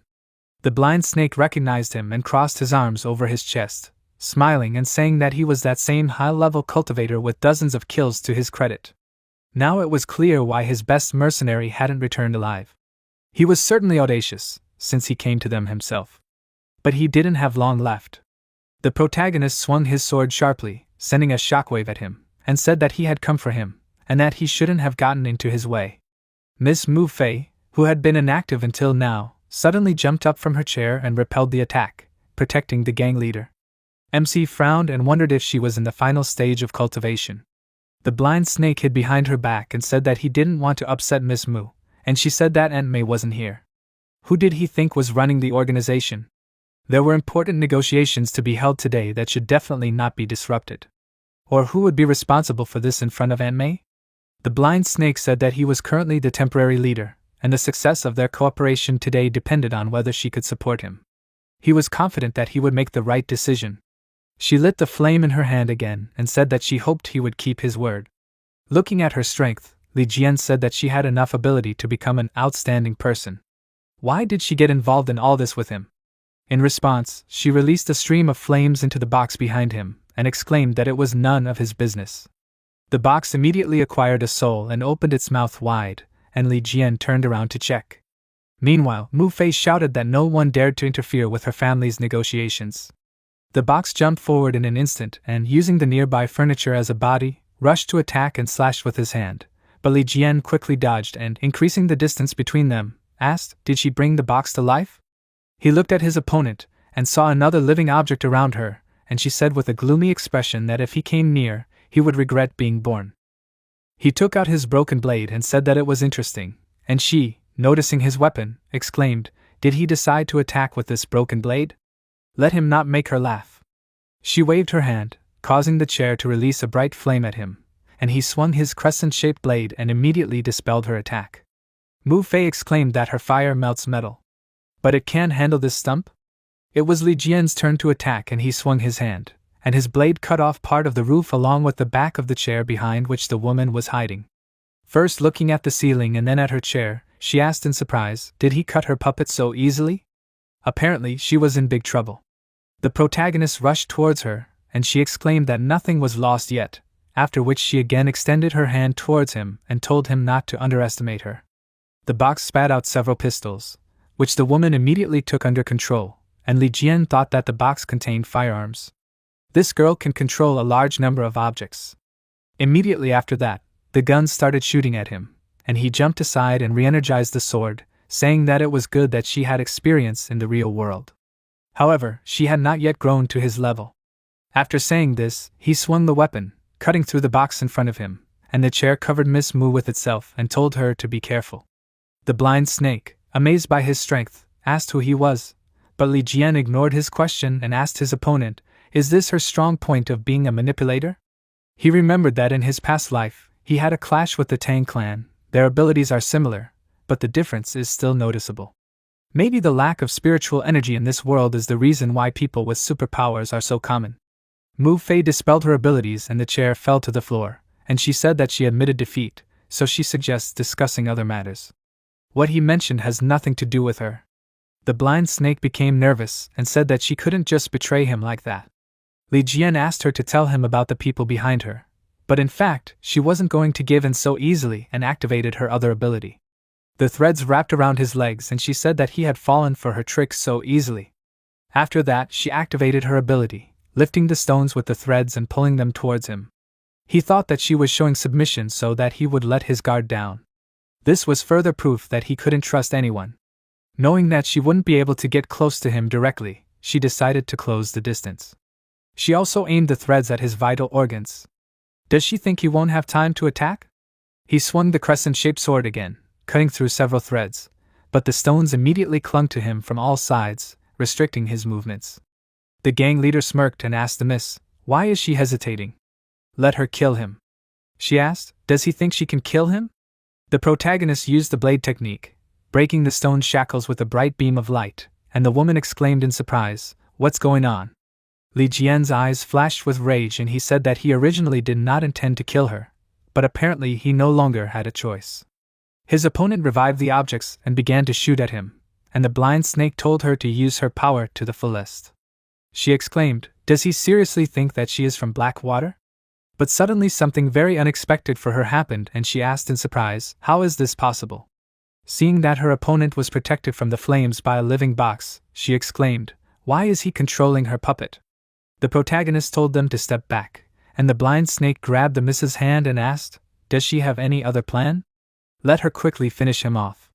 She did not answer and thought that he must be from an influential family. It would be nice if they became partners. She gave her name and said that she was the second daughter of the Mu family, and she apologized for her ignorance. She hoped that she hadn't offended him. He put his hands in his pocket and asked, is she tired of fighting?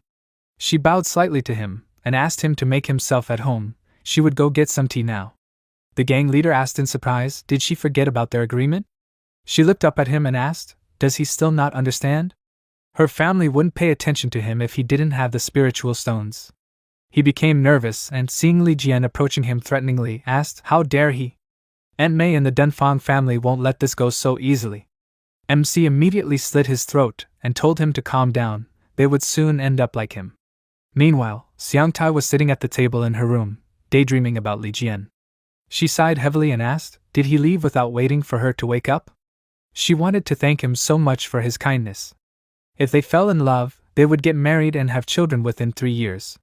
Her father patted her head and told her that she should think about her studies, not boys. Li Jian was a high-flying bird. He was supported by the Gu family, so it was unlikely that she would have anything to do with him. She exclaimed indignantly, what was he talking about? He smiled and told her not to worry. Someday he would seek help from the death arena and she would meet him again. Li Jian smashed the green snake to the floor, spilling blood. His subordinates ran up and began to call for their boss. Almost everyone was scared, and one of them shouted, who was this in front of them?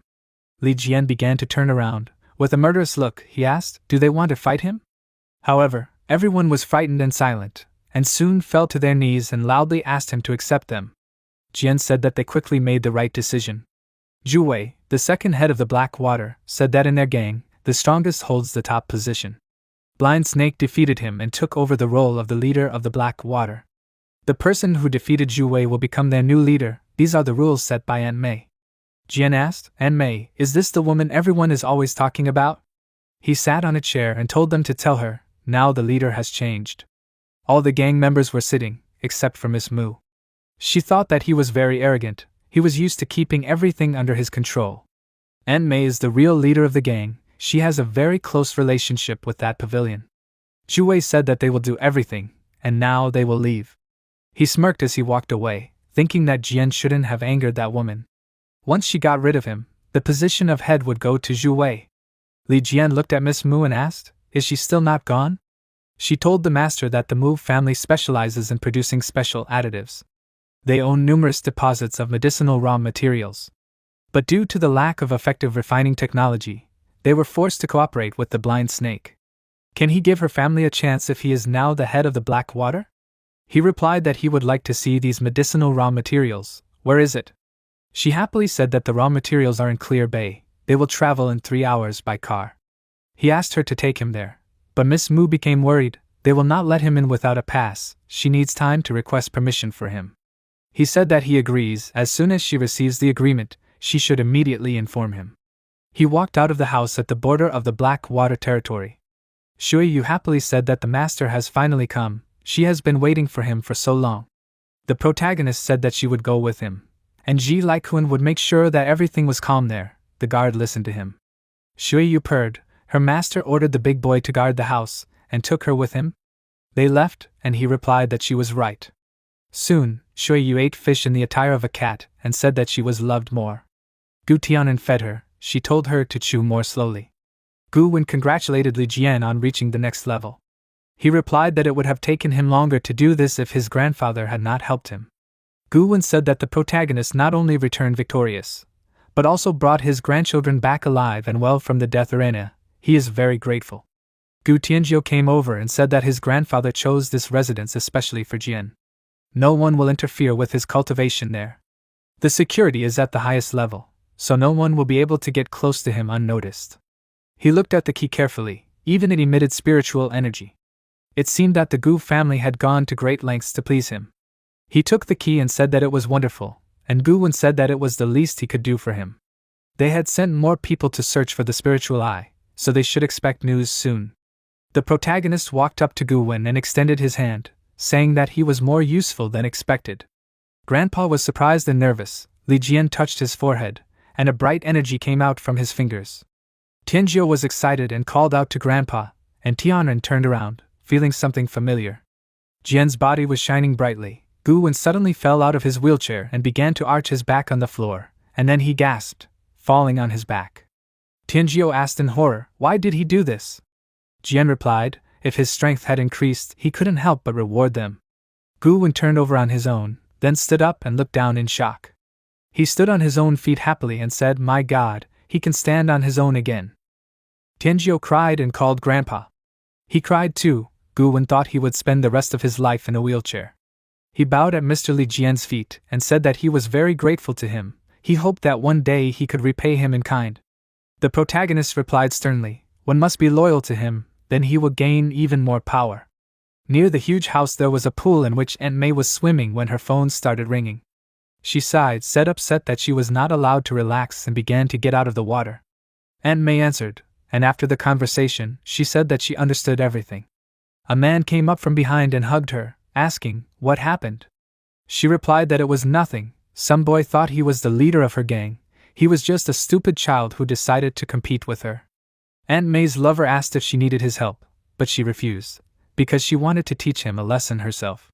At night, on the territory of a beautiful residence, Shui Yu was playing in the grass. She was running around the young masters. Tianjiu and his sister were already leaving. He said that this residence was personally designed by grandfather. Did he like it? Jian looked around and said that it was normal. He thought that it was still better than his previous apartment. They said that in this case they would not disturb the master. They said goodbye. Jian saw them off and said that they would see each other soon. He began to inspect his new home. There was a large concentration of spiritual energy in the air. Maybe he could fix his blade. He sat down on the ground, and then summoned a cauldron and magic items. The blood pearl was formed after that guy blew himself up. We need to use it for good. The forge appeared and started asking for brains, and Jian promised to give brains if he helped. Then the forge returned to the cauldron. Shui Yu was on the roof and said, there was no need to even doubt it. Jian has such an ancient magic cauldron. After a while, magic began to splash out of the cauldron. Jian began to help the forge with his magic, enveloping the cauldron. He thought that the process was taking too long. He could not spend so much time on repairs. He must not forget to find a new cauldron. The forge became nervous, and then its energy became even more powerful. A new sword was formed in it. Soon the forge closed its eyes and powerful magic splashed up, and then a sword surrounded by magic appeared in front of Jian. He said that he had finally waited. The forge came out to him and again began to enthusiastically ask for brains. Jian said that he was good. His sword had become better now. He decided to test the sword first and jumped high up. He did not stop and used the lingua sword technique, invisibility. He swung and attacked the air with his sword. The mountain in front of him began to tremble, and then fell apart as if it had just been cut. He happily thought that in his previous life he could not imagine such power, such an unusual feeling. Suddenly he felt pain. He was getting worse. He groaned and thought, why did his body lose control of energy? He began to fall down. It seems he poured in too much energy. He fell, raising a lot of dust, and his sword stuck in the ground. Shui Yu came up to him. He stood up and asked, what was that? She said, it seems that someone experienced a heavenly recoil. Her master, although he has great strength, does not yet know all the nuances of the foundation of heaven. He indignantly asked, what kind of foundation is this? She did not say anything about it. She smiled and said, the power of the foundation of heaven is to release and accumulate spiritual power. The energy circulates in a figure 8, but usually the energy that the heavens are not designed for is often not enough for such actions. Ordinary energy should not be poured into the spiritual cauldron if the master does not want it to leak out. She took the form of a person, crossed her legs embarrassedly, and said, how lucky the master is to have her. Dual cultivation will help him. He asked dissatisfied, does she mean that if he has the power of another level, he cannot use the energy he is accustomed to? Shui Yu said, the foundation of heaven quickly absorbs ordinary energy. He will not be able to replenish the energy at the same speed. First, he must find suitable spells before starting to make a golden elixir. Two people approached them. Likun said that Miss Mu had come. She said that she had received permission. The next day they arrived there, after which they began to walk among the trees. Shui Yu was pleased. She purred and said that it smelled very good. They were met by the butler. He greeted Mu Fei. She said that she wanted to show the mine to a distinguished guest.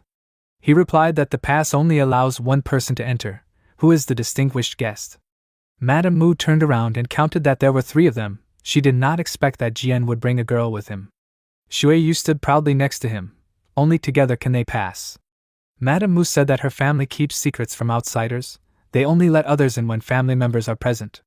She asked his subordinate to stay outside. He calmly replied that there was no problem. She asked angrily, what does this mean? Isn't she the most valued? She sighed in displeasure, saying that she is not his subordinate, she is his companion. Mu Fei excitedly and politely apologized. In that case, she needed to make 2 permits. Shui Yu turned away and said that she did not need an apology. However, she could not control her joy when she was given catnip. She jumped to the flower, but said that it was bad. She was not an ordinary cat. The butler asked to let him see them out, and Mu Fei awkwardly looked at Shui Yu. She lay on the floor and licked the flower, asking why everything turned out like this. They walked along a long road entwined with thorny stems. The man told the lady that the medicinal herbs in the garden are very valuable. He asked them to treat the plants with care. They stood in front of a giant door, which soon opened. A garden appeared in front of them. The protagonist felt that there were an incredible number of spiritual plants there. Medicinal herbs are divided into 4 types, heavenly, earthly and Xian. Each type is strikingly different. In front of him, he saw several mushrooms that were yellow level. A heavenly type plant can regenerate flesh and bones, while an earthly type plant can stop bleeding and act as a painkiller. Mu Fei said that everything belonged to her family. He could take any plant he liked. He thought that at this stage, he could not handle the plant level. She asked what Mr. Li was doing. At this time he walked up to a tree. There was grass growing at the roots of the tree. He was surprised. Was this a Xian-level spiritual grass? He did not expect to see this there. His teacher from his past life would give everything to get this plant. He only came across the earth level. If he were there now, many grandiose plans would appear in his head. Mrs. Mu leaned over and asked, "Do they have higher quality medicine? Should he look for something more suitable in the mountainous area?" However, he said that this is exactly what he needed. He raised the plant with magic. Mu Fei thought maybe he has a good sense. She replied that he can do whatever he wants. The protagonist wrapped the plant in water. The spiritual herb can be turned into an elixir, but in a liquid state, it has a much greater healing effect. Mu Fei was surprised by his water power. He is full of surprises, but then she was surprised that he wanted to dissolve the grass. A glowing water ball appeared in front of Jian. He put his fists forward. After that, the wind appeared. Magical streams enveloped him. He continued to cast the spell when Mu Fei asked if he was okay. He thought people are used to enjoying the benefits of nature without giving anything in return, but you have to pay for everything. His clothes changed, and the surroundings became strange. He touched the magical hemisphere. After paying, only the strongest will survive. He rose into the air, and then hit one of the hemispheres. He returned to the real world, and a large explosion of magic immediately appeared in front of him. Mrs. Mu was surprised and didn't understand what he was doing. She looked at the scorched earth. He wanted to destroy everything there. Jian thought, the spiritual herb is incredible. He was finally able to understand it from his own experience. Suddenly, a girl called out to them and asked, "Who is it?" The Mu family's daughter-in-law, Luo Chunqing, a high-level cultivator, asked, "How dare he destroy the Mu family's domain? What does he want?" Mu Fei became very worried. She said that she was apologizing, but Li Jian didn't want that. He looked at her and thought, is she a high-level cultivator? The medicinal herbs give the Mu family good benefits. She said angrily, Fei is also from the Mu family. Why didn't she do anything even though she saw what this person was doing in their garden? She started to move closer to slap her face. Fei shouldn't think that she will be forgiven just because she is her father's favorite. Jian stood in front of her, grabbed her hand and said that it was he who made a mess in the garden, not Mrs. Mu. Chunqing jumped back and asked who he was and where he came from to protect the garden and this vile girl. She used the breath of the tree and said that he would pay for his insolence. 2 spheres flew from her, which turned into streams of magic, but Jian dodged. Behind him, the spheres hit the ground with a small explosion. He asked, "Is this all she can do?" Chunqing angrily said that he does not value his life at all. She clenched her fists. A bright aura appeared around her, and then a brilliant dryad towered over her. The protagonist asked, "Is it he who cannot imagine her strength?" Mu Fei became worried. Her daughters-in-law are really furious. Chunqing and the dryad quickly approached. She told Jian to go to hell. Long streams of magic were sent out from her hands, but Jian was calm and decided to try out the improved body. Mu Fei began to run away in fear and screamed for Jian to do the same. Huge and powerful streams of magic attacked Jian, but he closed himself off with an aura barrier. Chunqing was shocked. How did he do this? The protagonist shook off the dust at this time and asked, "Has she not calmed down yet?" She screamed, "Where did he get so much impudence? He is on the territory of the Mu family. No one dares to humiliate her." Juices began to appear from the plants and flew towards Chunqing. She and the dryad were shining brightly with magic. She said that he himself forced her to take cruel measures. He is living his last day today. Mu Fei screamed that the daughter-in-law only used the dancing willow leaves technique at the 8th family competition. He must be careful. He said that he understood everything and began to look at the conjuring dryad. She decided to use the wood artifact to temporarily enhance her skills. Her current level was far from the last. Mu Fei covered her face from the wind and told Chunqing that she was the one who brought him to them.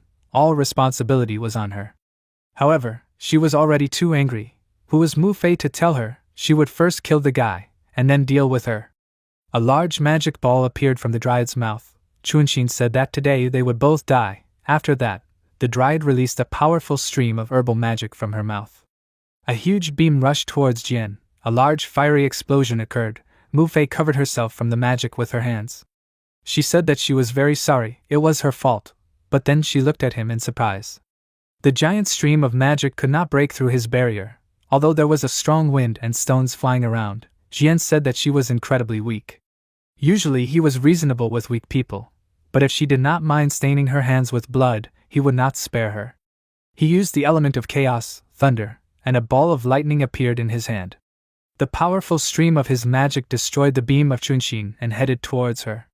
She was afraid. What happened? Why didn't she even set a hair on his head on fire? She ordered the dryad to immediately repel his attack, and the creature covered Chunxin with its hands. However, the beam of Jian magic was so powerful that it easily destroyed the dryad, and the girl began to fall and scream. She lay on the ground, and her whole body was struck by lightning. Her strength seemed to have left her. Why did her spirit weaken? How can such a person exist in this world? She lay in the dust and began to rise with difficulty when they approached. A bright ball appeared on the protagonist's finger. He said that Chunxin should be held accountable for wanting to commit murder. Mu Fei looked at him anxiously. The power of the Mu family is in the hands of her brother and his fiancée. If something happens to her, then her brother will also intervene. She asks him to go back to the medicinal herbs and not to touch Chunxin. He replied that one day her kindness will harm her. For her safety, he will leave this girl. But still, he sent a magic ball to Chunxin. She screamed that her leg hurts. The protagonist made it so that she can no longer walk. She was very angry. She screamed that he was a scoundrel. He destroyed half of the Mu family's garden, and also injured her leg. He must now constantly wait for revenge. She will cut him and the whole family into small pieces. Now Jian looked at her angrily. His aura became scary. He asked, "Is she sure?" Mu Fei screamed to stop him, but Jian was already running forward. He grabbed Chunxin's throat. She began to cough up blood. He lifted her into the air and told her to die. Her bones crunched. He did not stop, and Mu Fei, frightened, knocked her down. Soon the girl fell to the ground, and he said that they could get back to business. Mu Fei said that they could, but almost all the herbs were destroyed. She sat down on the ground and said that this was the end. Chunxin was dead, and the garden was destroyed. It was all over. Small streams of magic appeared from Jian's fingers. He said that he nourished all things with his body and soul. Magic began to flow into each plant. Mu Fei was delighted. The herbs were coming to life. More and more streams appeared around Jian. He said, "Life begins in the sky. The heavenly path returns to the source, rebirth." Mu Fei asked if this was really a crystal in his hand. This was a cluster of pure spiritual energy. The protagonist replied that in exchange for the stone he hoped for her forgiveness for the mess. After a while, the protagonist had already arrived back at his house. The driver said goodbye to him. He was surprised that the door was open. He also saw Shui Yu on the floor, happily licking the mint. Then he heard Tianren calling for help. He quickly rushed into the room and asked what happened. But he was surprised by what was in the room. GCI told her not to shout like that and not to make a mess. The girls were taking a bath together. They turned around to look at him in surprise and embarrassment. Jian turned away and apologized. He thought they were in danger. GCI was very embarrassed and thought, when did he come back? However, Tianren stood up without embarrassment, and said that she brought GCI back. She didn't think Jian would come back so quickly. Didn't he see how much he made GCI blush? She almost didn't turn around at that moment, and said that they hadn't seen each other for a long time. The protagonist walked out and quickly closed the door, saying that he would not disturb them. He sighed and walked away embarrassedly, thinking that it was reckless. He walked into the room. There Shui Yu took the form of a human and asked, was there something that embarrassed him? He could ask her for help, but Jian refused. It did not concern her. Shui Yu came closer, saying that she was still his companion and had the right to know, maybe she could help. He told her to leave, and then sat down on the sofa. Shui Yu said dissatisfiedly that he was still under the influence of the spiritual herb. Doesn't he want to know how to prevent energy leakage? He asked her to tell him. Shui Yu replied that he needed to take energy pills to prevent this. To be more precise, the pills will not only reduce the flow of infused energy, but also stabilize his condition. With this, cultivating is much more effective. The protagonist said that he had never heard of pills, how to get them. Shui Yu spread his legs. Jian should feed her first. She will tell him everything later. Shui Yu was sitting on his lap when the girls entered the room. Tianren told him to look at the clothes they bought. Tianren and GCI were happily dressed beautifully, but then they became very embarrassed by the sight of what was happening in the room. Tianren screamed, "What is he doing with Shui Yu?" GCI said, "So this is the same Shui Yu who helps him practice." Jian pushed the girl away and asked, shouldn't she be with the Gu family? Why did GCI come and who is accompanying her? She replied that no one is accompanying her. She came to ask him something. He asked what she wanted to talk about, after which GCI took his hand. She blushed, since this is a personal matter. The two of them left, and Shui Yu said that this girl is interesting. It's a pity that the master does not appreciate her. Tian'an said that GCI supported him during difficult times. Shui Yu asked, "Is she serious?" GCI said that Tian'an told her everything. They fought the blood demon in the death arena, punished Dongfan Yuanshu. They were sitting in a beautiful pavilion, but GCI sadly said that she could only hide behind their backs. Didn't she look like a weak loser? She said firmly that she did not want to be a burden. She also wanted to protect herself, her mother and him. The protagonist was surprised by this, and she stood up and asked if he could teach her superpowers. He refused. Then GCI turned away and cried, thinking she knew it. Her ability is only enough to heal, she is too weak. She said that she should not have asked. However, Jian said that superpowers are a weak power, he can teach her something else. She turned around in surprise when he said that he would teach her cultivation. At this time, a guy ran into the big room calling his father. Did he see what Mu Fei did?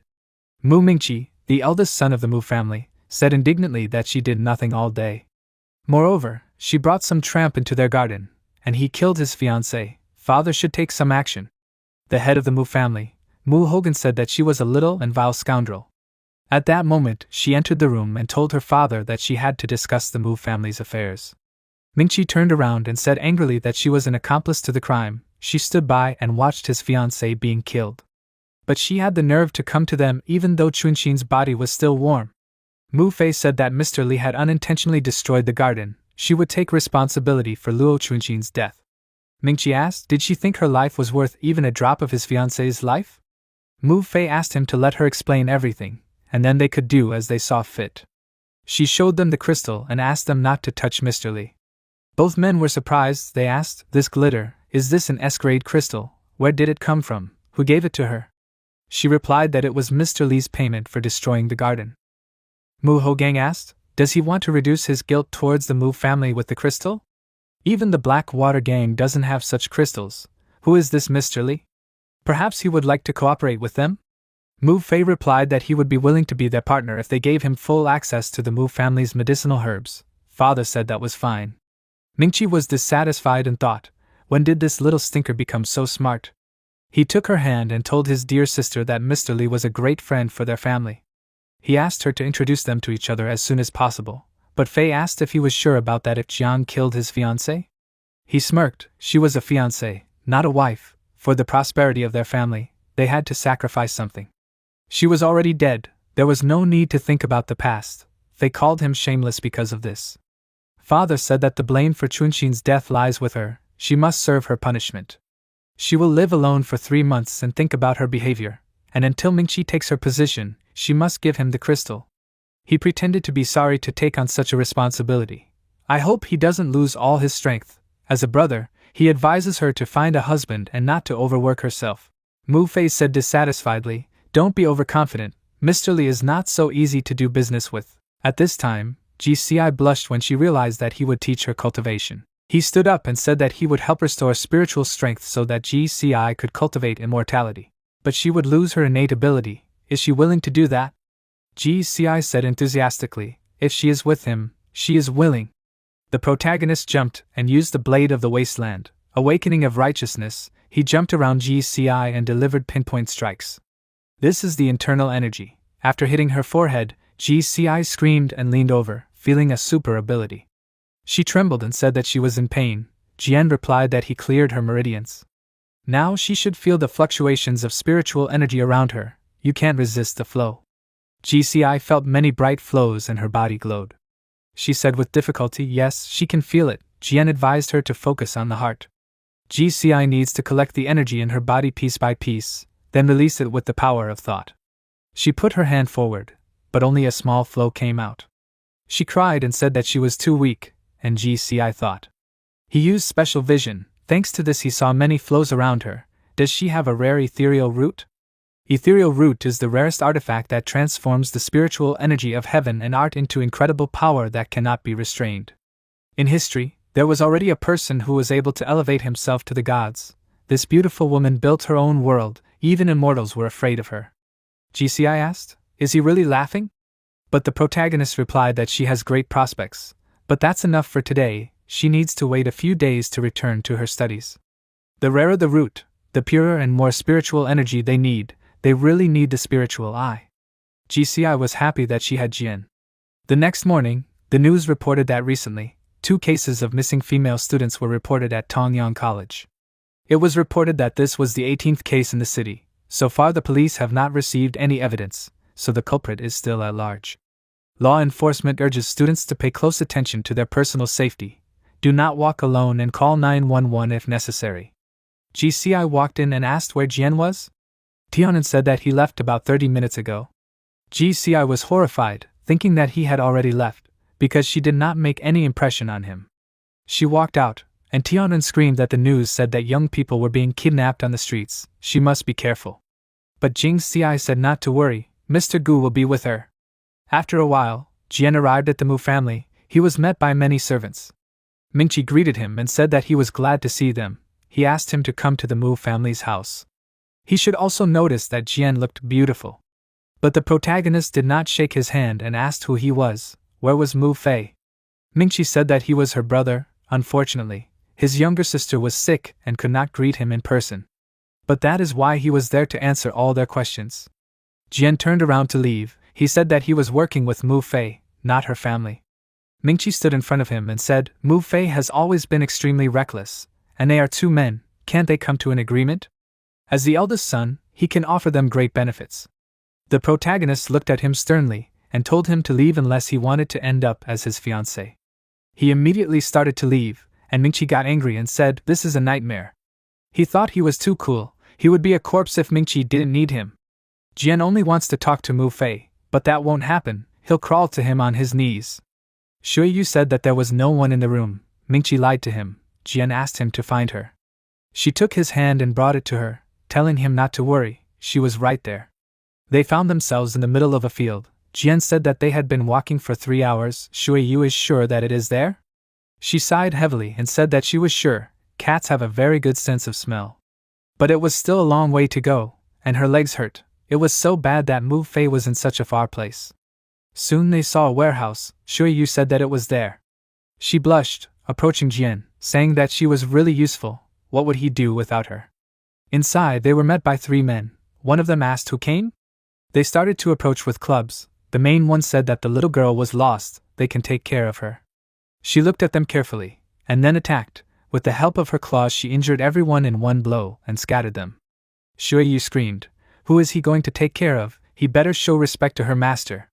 She continued to kick that man, telling her not to be annoyed by this impudent man. The protagonist opened the gate. There were many cages in front of him. He screamed, why are all these people in cages? They were still in a large warehouse. Shui Yu examined the people. She said that they all have superpowers. Who does he think put them in cages? Jian replied that the spiritual energy in their bodies is sealed. Shui Yu began to sniff. She said that she found a faint scent of Mu Fei. She is there. Jian noticed, it is interesting that there were so few guards outside. At the same moment, something fell on Shui and she called him. She asked if he heard anything and raised her head, seeing a huge snake guy. Shui Yu grabbed his hand in fear and screamed that it was a snake. The protagonist did not lose his calm. The snake had been watching them enough. It was time to go out. The guy grinned. Who would have thought that he would find such a delicacy in an abandoned warehouse? He offered the guy to give his strength, and then the snake would let him go unharmed. Shui Yu fainted on the floor, and Jian said that he did not expect to meet an incomprehensible creature there disguised as a werewolf. He got angry and asked, was he just called a creature of indeterminate species? He began to attack furiously, screaming that the guy would be punished for this. The snake wanted to hit Jian with his tail, but could not do it because of the barrier. The protagonist looked at him completely calmly. The snake said that the protective dome is good, but he should try it. The guy licked his lips. Many small snakes crawled out of his head. He used snake eye, purification. A strong aura circled around him. He asked, is Jian really going to fight him with his eyes closed? He smirked. Under the influence of his technique, he will bleed to death. Suddenly, the protagonist opened his eyes, which were shining. His aura dispelled the snake's magic. Like fire, his aura reached the snake, who screamed that his hair was destroyed. Then he realized that Jian did something strange. It was like he was being chopped into pieces. In the snake's imagination, the protagonist held it in his hands like a butcher and madly cut its tail. It began to crawl around the protagonist quickly, raising dust. He underestimated him. He continued to hit Jian's barrier and other objects with his tail. Now it's his turn. He uses a cobra throw. The snake folded his arms and was swirled by dark streams of magic, and a powerful stream burst out from his chest. This magical power hit the barrier and splashed around the room. Soon he sank down. It seemed to him that everything was over. He said with regret that he had lost so much energy. But then he was shocked. Jian jumped high behind him to attack, asking, "Did he lose something?" The protagonist used the Jiaoshu sword, Absorption. A light appeared in his hand, which reached the snake with rays, and then burst out of the warehouse. Soon Shuyu woke up. Jian told her to get up, and she asked where the snake was. The protagonist simply leaned towards him with Shuyu and asked who his boss was. The snake twisted into a knot, asked him not to kill him. He is just a security guard. He only knows that the Dongfang family is conducting experiments, nothing more. The protagonist is already tired of hearing about Dongfang, and the guy himself is a werewolf. He replied that this was not the case. He himself was an experimental subject. He remembered being locked in a container with some kind of liquid, after which he turned into this. There were other people there, crossed with animals and insects. There were dozens of them like him. Jian asked why the Dongfang family would crossbreed humans and animals. He asked Shuyu to follow the snake while he looked for Mu Fei. Shuyu approached the snake. She was curious about its taste. Her hungry gaze scared the guy and he screamed. The protagonist found Mu Fei in one of the cages. He saw a seal on the cage that someone from the immortal world had placed. This someone knows how to combine the spiritual power of people and animals. With his current strength, it would be easy to remove the seal. He ordered the seal to break. The cage around the injured Fei shattered into pieces. He held Mu Fei in his arms and asked how she got there. Fei replied that her elder brother had asked her to bring some medicinal herbs there, but as soon as she entered, she fainted. At the moment, he was in charge of the Mu family's affairs, so his request to take the herbs to the slaughterhouse in the middle of the night did not seem strange to her. An image of a scary werewolf warrior appeared in Jian's mind. He thought of the slaughterhouse, herbs, demonic cultivation. He remembered, this was the signature of that very sect. A truck left the city, from which a guy got out, saying that he came to pick up the goods. He was met by a snake and said that everyone was inside. Why did he come so late? San saw beaten men on the street and asked what happened. The snake said that a couple of guys tried to escape, but he caught them all. San opened the gate, asking. Dr. K told him to take Mrs. Mu. Where is she? The snake smiled, saying that she is right at the exit. San sat down by the cage, said that there are no defects on the goods. It is time to load. The truck left, and Mu Fei asked, "Is it really necessary to let Mr. Li go alone?" Shuyu smiled and said that everything will be fine. 10 minutes earlier, Mu Fei asked, "Is there someone to pick up the goods today?" Shuyu answered, "Yes, that's what the snake said." She winked at Jian. The secret recipe to eliminate the leakage of spiritual energy lies in these werewolves. Jian did not understand her. Then Shuyu hugged him, saying that she had already thought of a plan to get to the enemy. She stuck out her tongue, promising that she would tell everything if the master kissed her, and began to approach. The protagonist covered her mouth and told her to say everything at once. She screamed. Then Shuyu displeasedly said that she would cast a charm to disguise herself as a snake, and he would pretend to be Mu Fei that he was taken away. Now she put her elbow on Fei's shoulder. There is no point in worrying about Jian. The Dongfang family will not do anything to him. Fei replied, "It is unknown whether the snake told the truth or not. Besides, they do not know who the carrier is. They will find out that Mr. Li is under the illusion, since his spiritual power is much stronger." Mu Fei said that the master is risking his life for her. She cannot just wait. She suggested that Mrs. Cat go back to her home. She will try to explain everything to her father. The truck was already driving at night. Jian was alone. He remembered all the information about the sect members and their magic. There is a sect called Earthly Madmen who created a technique for reincarnating the demon spirit. In this way, they absorb spiritual energy, soul, blood and other characteristics of the cultivator. They succeeded in this unusually quickly, however, for the same reason, they are vulnerable to the attack of the devoured soul. Soon the trailer opened. San began to drag Jian into some cave. In a long corridor behind one of the doors, the voice of a girl was heard who asked to kill her. He replied that she can scream as much as she wants. She does not have long to live anyway. Jian looked ahead in surprise. That aura, dark and ominous, it didn't bode well. They entered the room with that bloody door. Sun told Dr. K that a new experimental subject had arrived. The doctor asked, can't Sun see that he was busy, so he should leave her there? In front of the doctor were 2 large flasks with people in them. Jian recognized them. They were the Mo brothers, whom Tianren had defeated in the death arena. It seemed that even after death they would not find peace. The doctor smiled creepily and said that he could finally try the new solution. I wonder how much the brothers would change. Bloody liquid flowed through long wires. It poured into the guy's body and he opened his eyes sharply. Incredible strength began to emanate from him. He screamed and broke the flask. Sun said in disappointment that this was another failure, and at that time the guy jumped out and attacked the doctor. He screamed that this was bad. The guy broke the capsule again. Sun jumped and quickly appeared next to the doctor, releasing the fire power. He hit the guy with a fire fist. He flew back and hit the floor hard. Sun protected the doctor. He told Sun to deal with that fool, otherwise he will destroy his lab. Sun guessed that the solution worked. Is he sure he wants to get rid of him?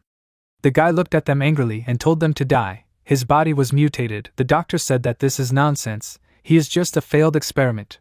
At this moment, he jumped and swung his fist to attack. Sun agreed with the doctor.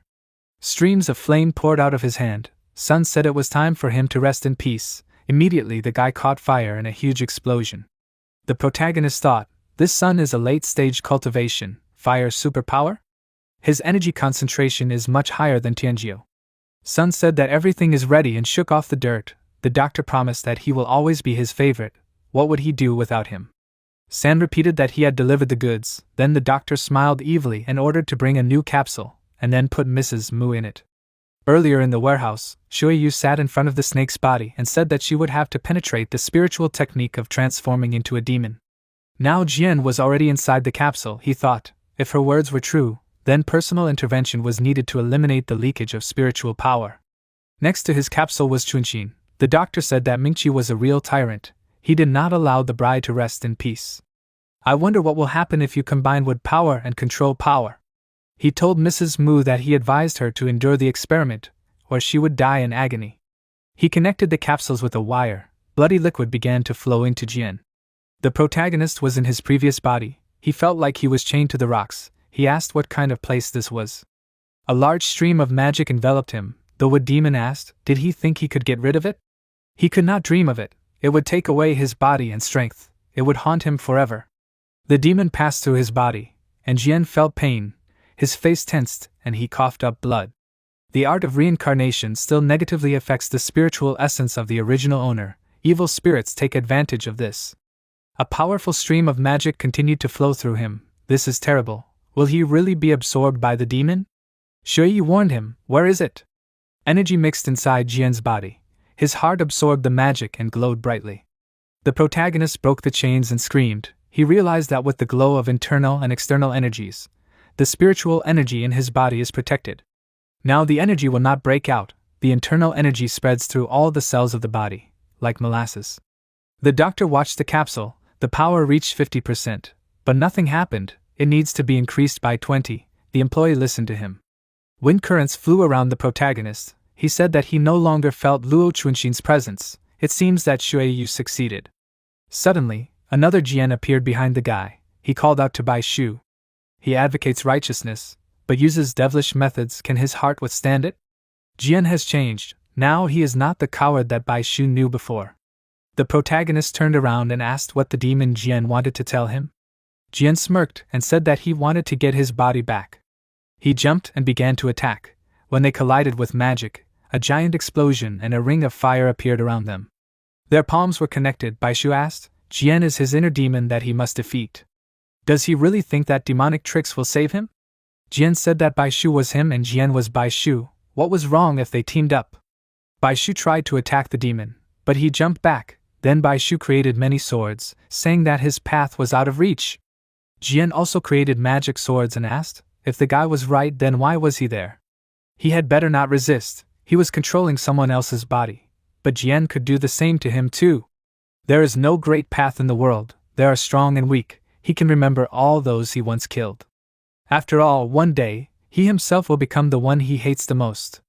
Two magicians with opposite energies approached each other. Bai Shu said, they choose their own end. Jian angrily shouted to let Bai Shu know, he has no ability. Why is he mocking him if he has no choice? Bai Shu looked at him in surprise. Then Jian's swords attacked and Bai Shu began to fall down. Jian exuded terrible magic. He told Bai Shu to join him. Together they would punish their enemies, and not let them rise above them. Bai Shu said that he was sorry that Jian had to endure so much pain, but his past and the injustice of the world that he suffered from were much more painful than him. An aura glowed around him, a magic sword appeared from his hand. With a powerful cut, he cut the demon Jian and said that it was over. Jian lay on the ground and told him to wait and answer why Bai Shu did not destroy him, since he did not need pity. He turned around and said that he had already taken over his body. Someday he would find him in the other world. Bai Shu would seal his soul, which was in a state of waiting, to save him from the 6 realms of reincarnation. Before successfully reviving him, he would be kind to the people around him. He was surprised, and then began to disappear and thanked him. Bai Shu used the soul technique. The magic from the demon's body began to flow into Bai Shu's body. He asked what was this. It was like he was ascending? Jian was being watched by the doctor. He was delighted. He hugged the capsule and said that it was incredible. It was his sweet and beloved. Bubbles began to appear from Mu Fei's body. Sun told the doctor to be careful. The capsule broke so powerfully that the liquid pushed Sun back. He asked who this was anyway. The protagonist was surrounded by a new aura. He said that he would take revenge on them in proportion to their actions. Sun covered the doctor with his body, and he said that Jian should not be allowed to leave. Sun asked who he was. Where did the eldest daughter of the Mu family disappear to? The protagonist replied that he had no right to know. Then Sun said that he did not care who he was, but if he was there, he would not leave alive. He began to attack him with a fire fist, but his magic only spread along the barrier. Sun flew back in surprise. He was able to stop. The doctor asked, "Is this a defensive power? What they need, they must take it." His fist was filled with magic again. He said that now they will find out how he will reflect such a blow. San began to attack with a powerful stream of fire. From his blow to the barrier, cracks spread. The protagonist noticed that this technique is similar to the Kunlun sect technique of the flame deity fist. He concentrates the furious spirit of flame in his fists and increases the power of the explosion. With such power he can compare with Ten Tianjiu. If he heard this, he would ask, has he become a unit of measurement? San got angry. He began to release fire again and said that he will find out how long Jian will live. He told him to die and hit the barrier. From such power a giant explosion appeared. The fire spread throughout the entire space in huge streams. San was surprised when he saw that his hand was simply held by Jian. He asked, "What?" Jian swung his sword and said that his approach was very crude. The true flame deity technique does not rely on brute force. A magic blade flew in front of Sun's face. After the attack, Sun dissolved into flames. Jian looked around and asked, did he disappear? But behind him, a spiral and a ball of flames swirled in the air, and Sun appeared inside, ready to attack. Suddenly, the protagonist also disappeared, and Sun wondered in surprise, where is he? Soon, he realized with horror that Jian was from the side and attacking him with a sword. He swung the blade and dispelled the fire stream. They both landed. The protagonist said that Sun was holding up well. Sun became worried. He thought, Jian can also teleport. How many superpowers does he have? Sun asked, who is he anyway? What does he want? But Jian also asked a question. When did Sun learn the flame technique of the Kunlun sect?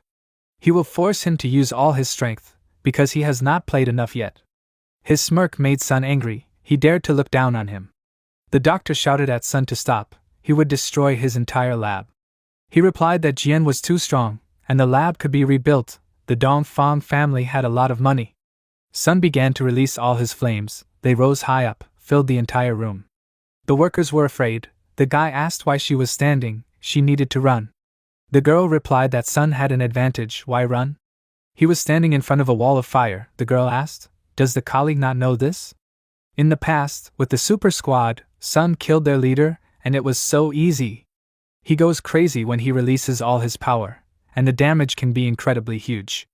Sun said, no matter who he is, it's time for him to die. He created several flame balls to attack. The protagonist ran towards him through the flying fire balls. Fire streams of magic shot out from many balls, but Jian dodged. The long beams couldn't reach him, so he took out his swords and was very close to Sunday.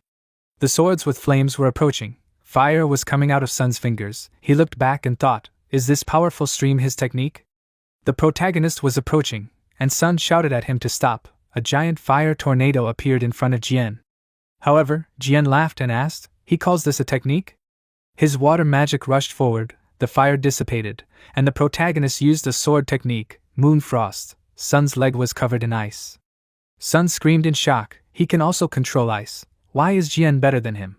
The protagonist was angry. He sternly asked, where did Sun steal the flame deity techniques? Sun's clothes began to burn, he asked. Is Jian sure he will win? Isn't this funny? Soon he turned into a huge fire monster. Jian is the only one who forced him to use his trump card. Even if he burns everything there to the ground, Sun will take him with him.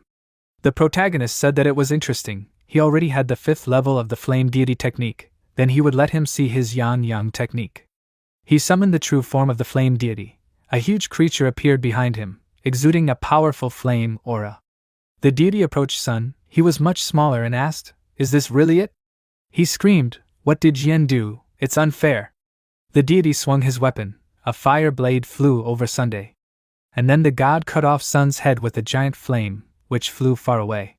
The doctor approached Sun's body and began to call him. Then the protagonist approached him, saying that Sun had died. Now it's the doctor's turn. The doctor looked at him angrily. Jian should not think that he is invincible just because he killed Sun. Before he dies, he must prepare to see his biggest failure.